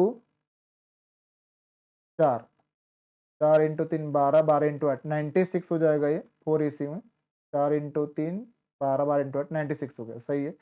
divided by 2a, 2a और a की वैल्यू कितनी है 3 है, इसको सॉल्व कर लेते हैं, ये 12 प्लस माइनस अंडर रूट, अब 144 में से 96 अगर निकाल दो तो ऊपर के 44 गए, 100 100 में से और 4 निकाल दो तो 96 मतलब 48 हो जाएगा ये, 48 डिवाइडेड बाय 6, 48 को लिख दो 16 रूट 3 लिख दो, 16 का रूट बाहर निकाल लो, 4 ले जाएगा 12 plus minus 4√3 divided by 6। 2 common निकालो ऊपर से, 2 कॉमन निकालेंगे तो ये हो जाएगा 6 प्लस माइनस 2√3, बस 2 ही कॉमन निकल सकता है, डिवाइडेड बाय 6 कर दो और इसको आप डिवाइड कर दो। अब इसको अगर डिवाइड करोगे तो अपने पास क्या आंसर बचेगा, देखो आप, तो आंसर बनेगा हमारा 6 प्लस माइनस 2√3 अपॉन 3 बनेगा। ठीक है, बाद में अगर इसको थोड़ा सा आपको 3 से अलग डिवाइड करना है तो ऐसा ऑप्शन देख सकते हैं, चेक कर लेते हैं किस फॉर्म में आंसर देकर रखा हुआ है। 6 प्लस 2√3 बाई 3, 6 प्लस 2√3 बाई 3 और एक हो जाएगा 6 माइनस 2√3 बाई 3, 6 माइनस, चलो बी ऑप्शन सही दिख रहा है, b is the correct answer. देखो एकदम आसान से ये सवाल थे, हमने इनको आज कंप्लीट कर लिया है। लेक्चर 2 हमारा जो है ये पूरा हो गया है। इसके अंदर हमने और जो PYQs थे वो कंप्लीट कर लिए। अगर आपको ये वीडियोस अच्छा लगा, इन्फॉर्मेटिव लगा है तो हमारा जो चैनल है लॉजिकल कैटलिस्ट, इसको सब्सक्राइब करो, क्योंकि इसके ऊपर और ऐसे जो वीडियोस है, पूरा जो क्रैश कोर्स है सीटी का, इन्फॉर्मेटिव क्रैश कोर्स आने वाला है। यहाँ पे हम फालतू की चीज़ डिस्कस नहीं करेंगे, जो पढ़ाई की चीज़ें है, मेन जो कॉन्सेप्ट्स है, जिनको पढ़ना है उनके लिए बड़ा हेल्पफुल है। यहाँ पे हल्ला गुल्ला ही यहाँ ऐसे कुछ होने वाला है नहीं, हम थोड़ा सीरियस पढ़ाई करने वाले लोगों में से एक है। तो सीटी इम्पोर्टेंट है, आपका करियर इम्पोर्टेंट है, टाइम आपके पास थोड़ा कम है, तो वीडियोस को आप प्रॉपर देखो, कॉन्सेप्ट को समझो, क्वेश्चन को कैसे सॉल्व करना है, लैंग्वेज को पकड़ना है। बेसिकली लैंग्वेज अगर पकड़ में आ गया, फॉर्मूला याद हो जाएगा। बाकी आप फॉर्मूला याद करके जाओगे और क्वेश्चन सॉल्व करने बैठोगे तो क्वेश्चन होने वाला नहीं है। मैथ्स का क्वेश्चन हमेशा उसको क्वेश्चन को समझना है, वो क्या बोलना चाह रहा है, और फिर बाद में फॉर्मूला जो है अपना क्लिक हो जाता है। डायरेक्ट फॉर्मूला अप्लाई होता नहीं कहीं पे भी, तो ये पक्का ध्यान में रखो। और अगर ये वीडियोज आपको अच्छा लगा है तो लाइक करो, शेयर करो और अपना चैनल को एक बार सब्सक्राइब करो। ठीक है, तो अगले लेक्चर में हम लोग और जो PYQs है 2024 के, 23 के, जो अच्छे लेवल के PYQs है जहाँ पे मल्टीपल कॉन्सेप्ट हमारे यूज होते हैं, ऐसे PYQs को हम अगले लेक्चर में इंक्लूड करेंगे। जल्दी अगला लेक्चर जो अपना यूट्यूब पे जो अपलोड हो जाएगा। चलिए, थैंक यू, आज के लेक्चर के लिए इतना ही करते हैं। Okay, good bye.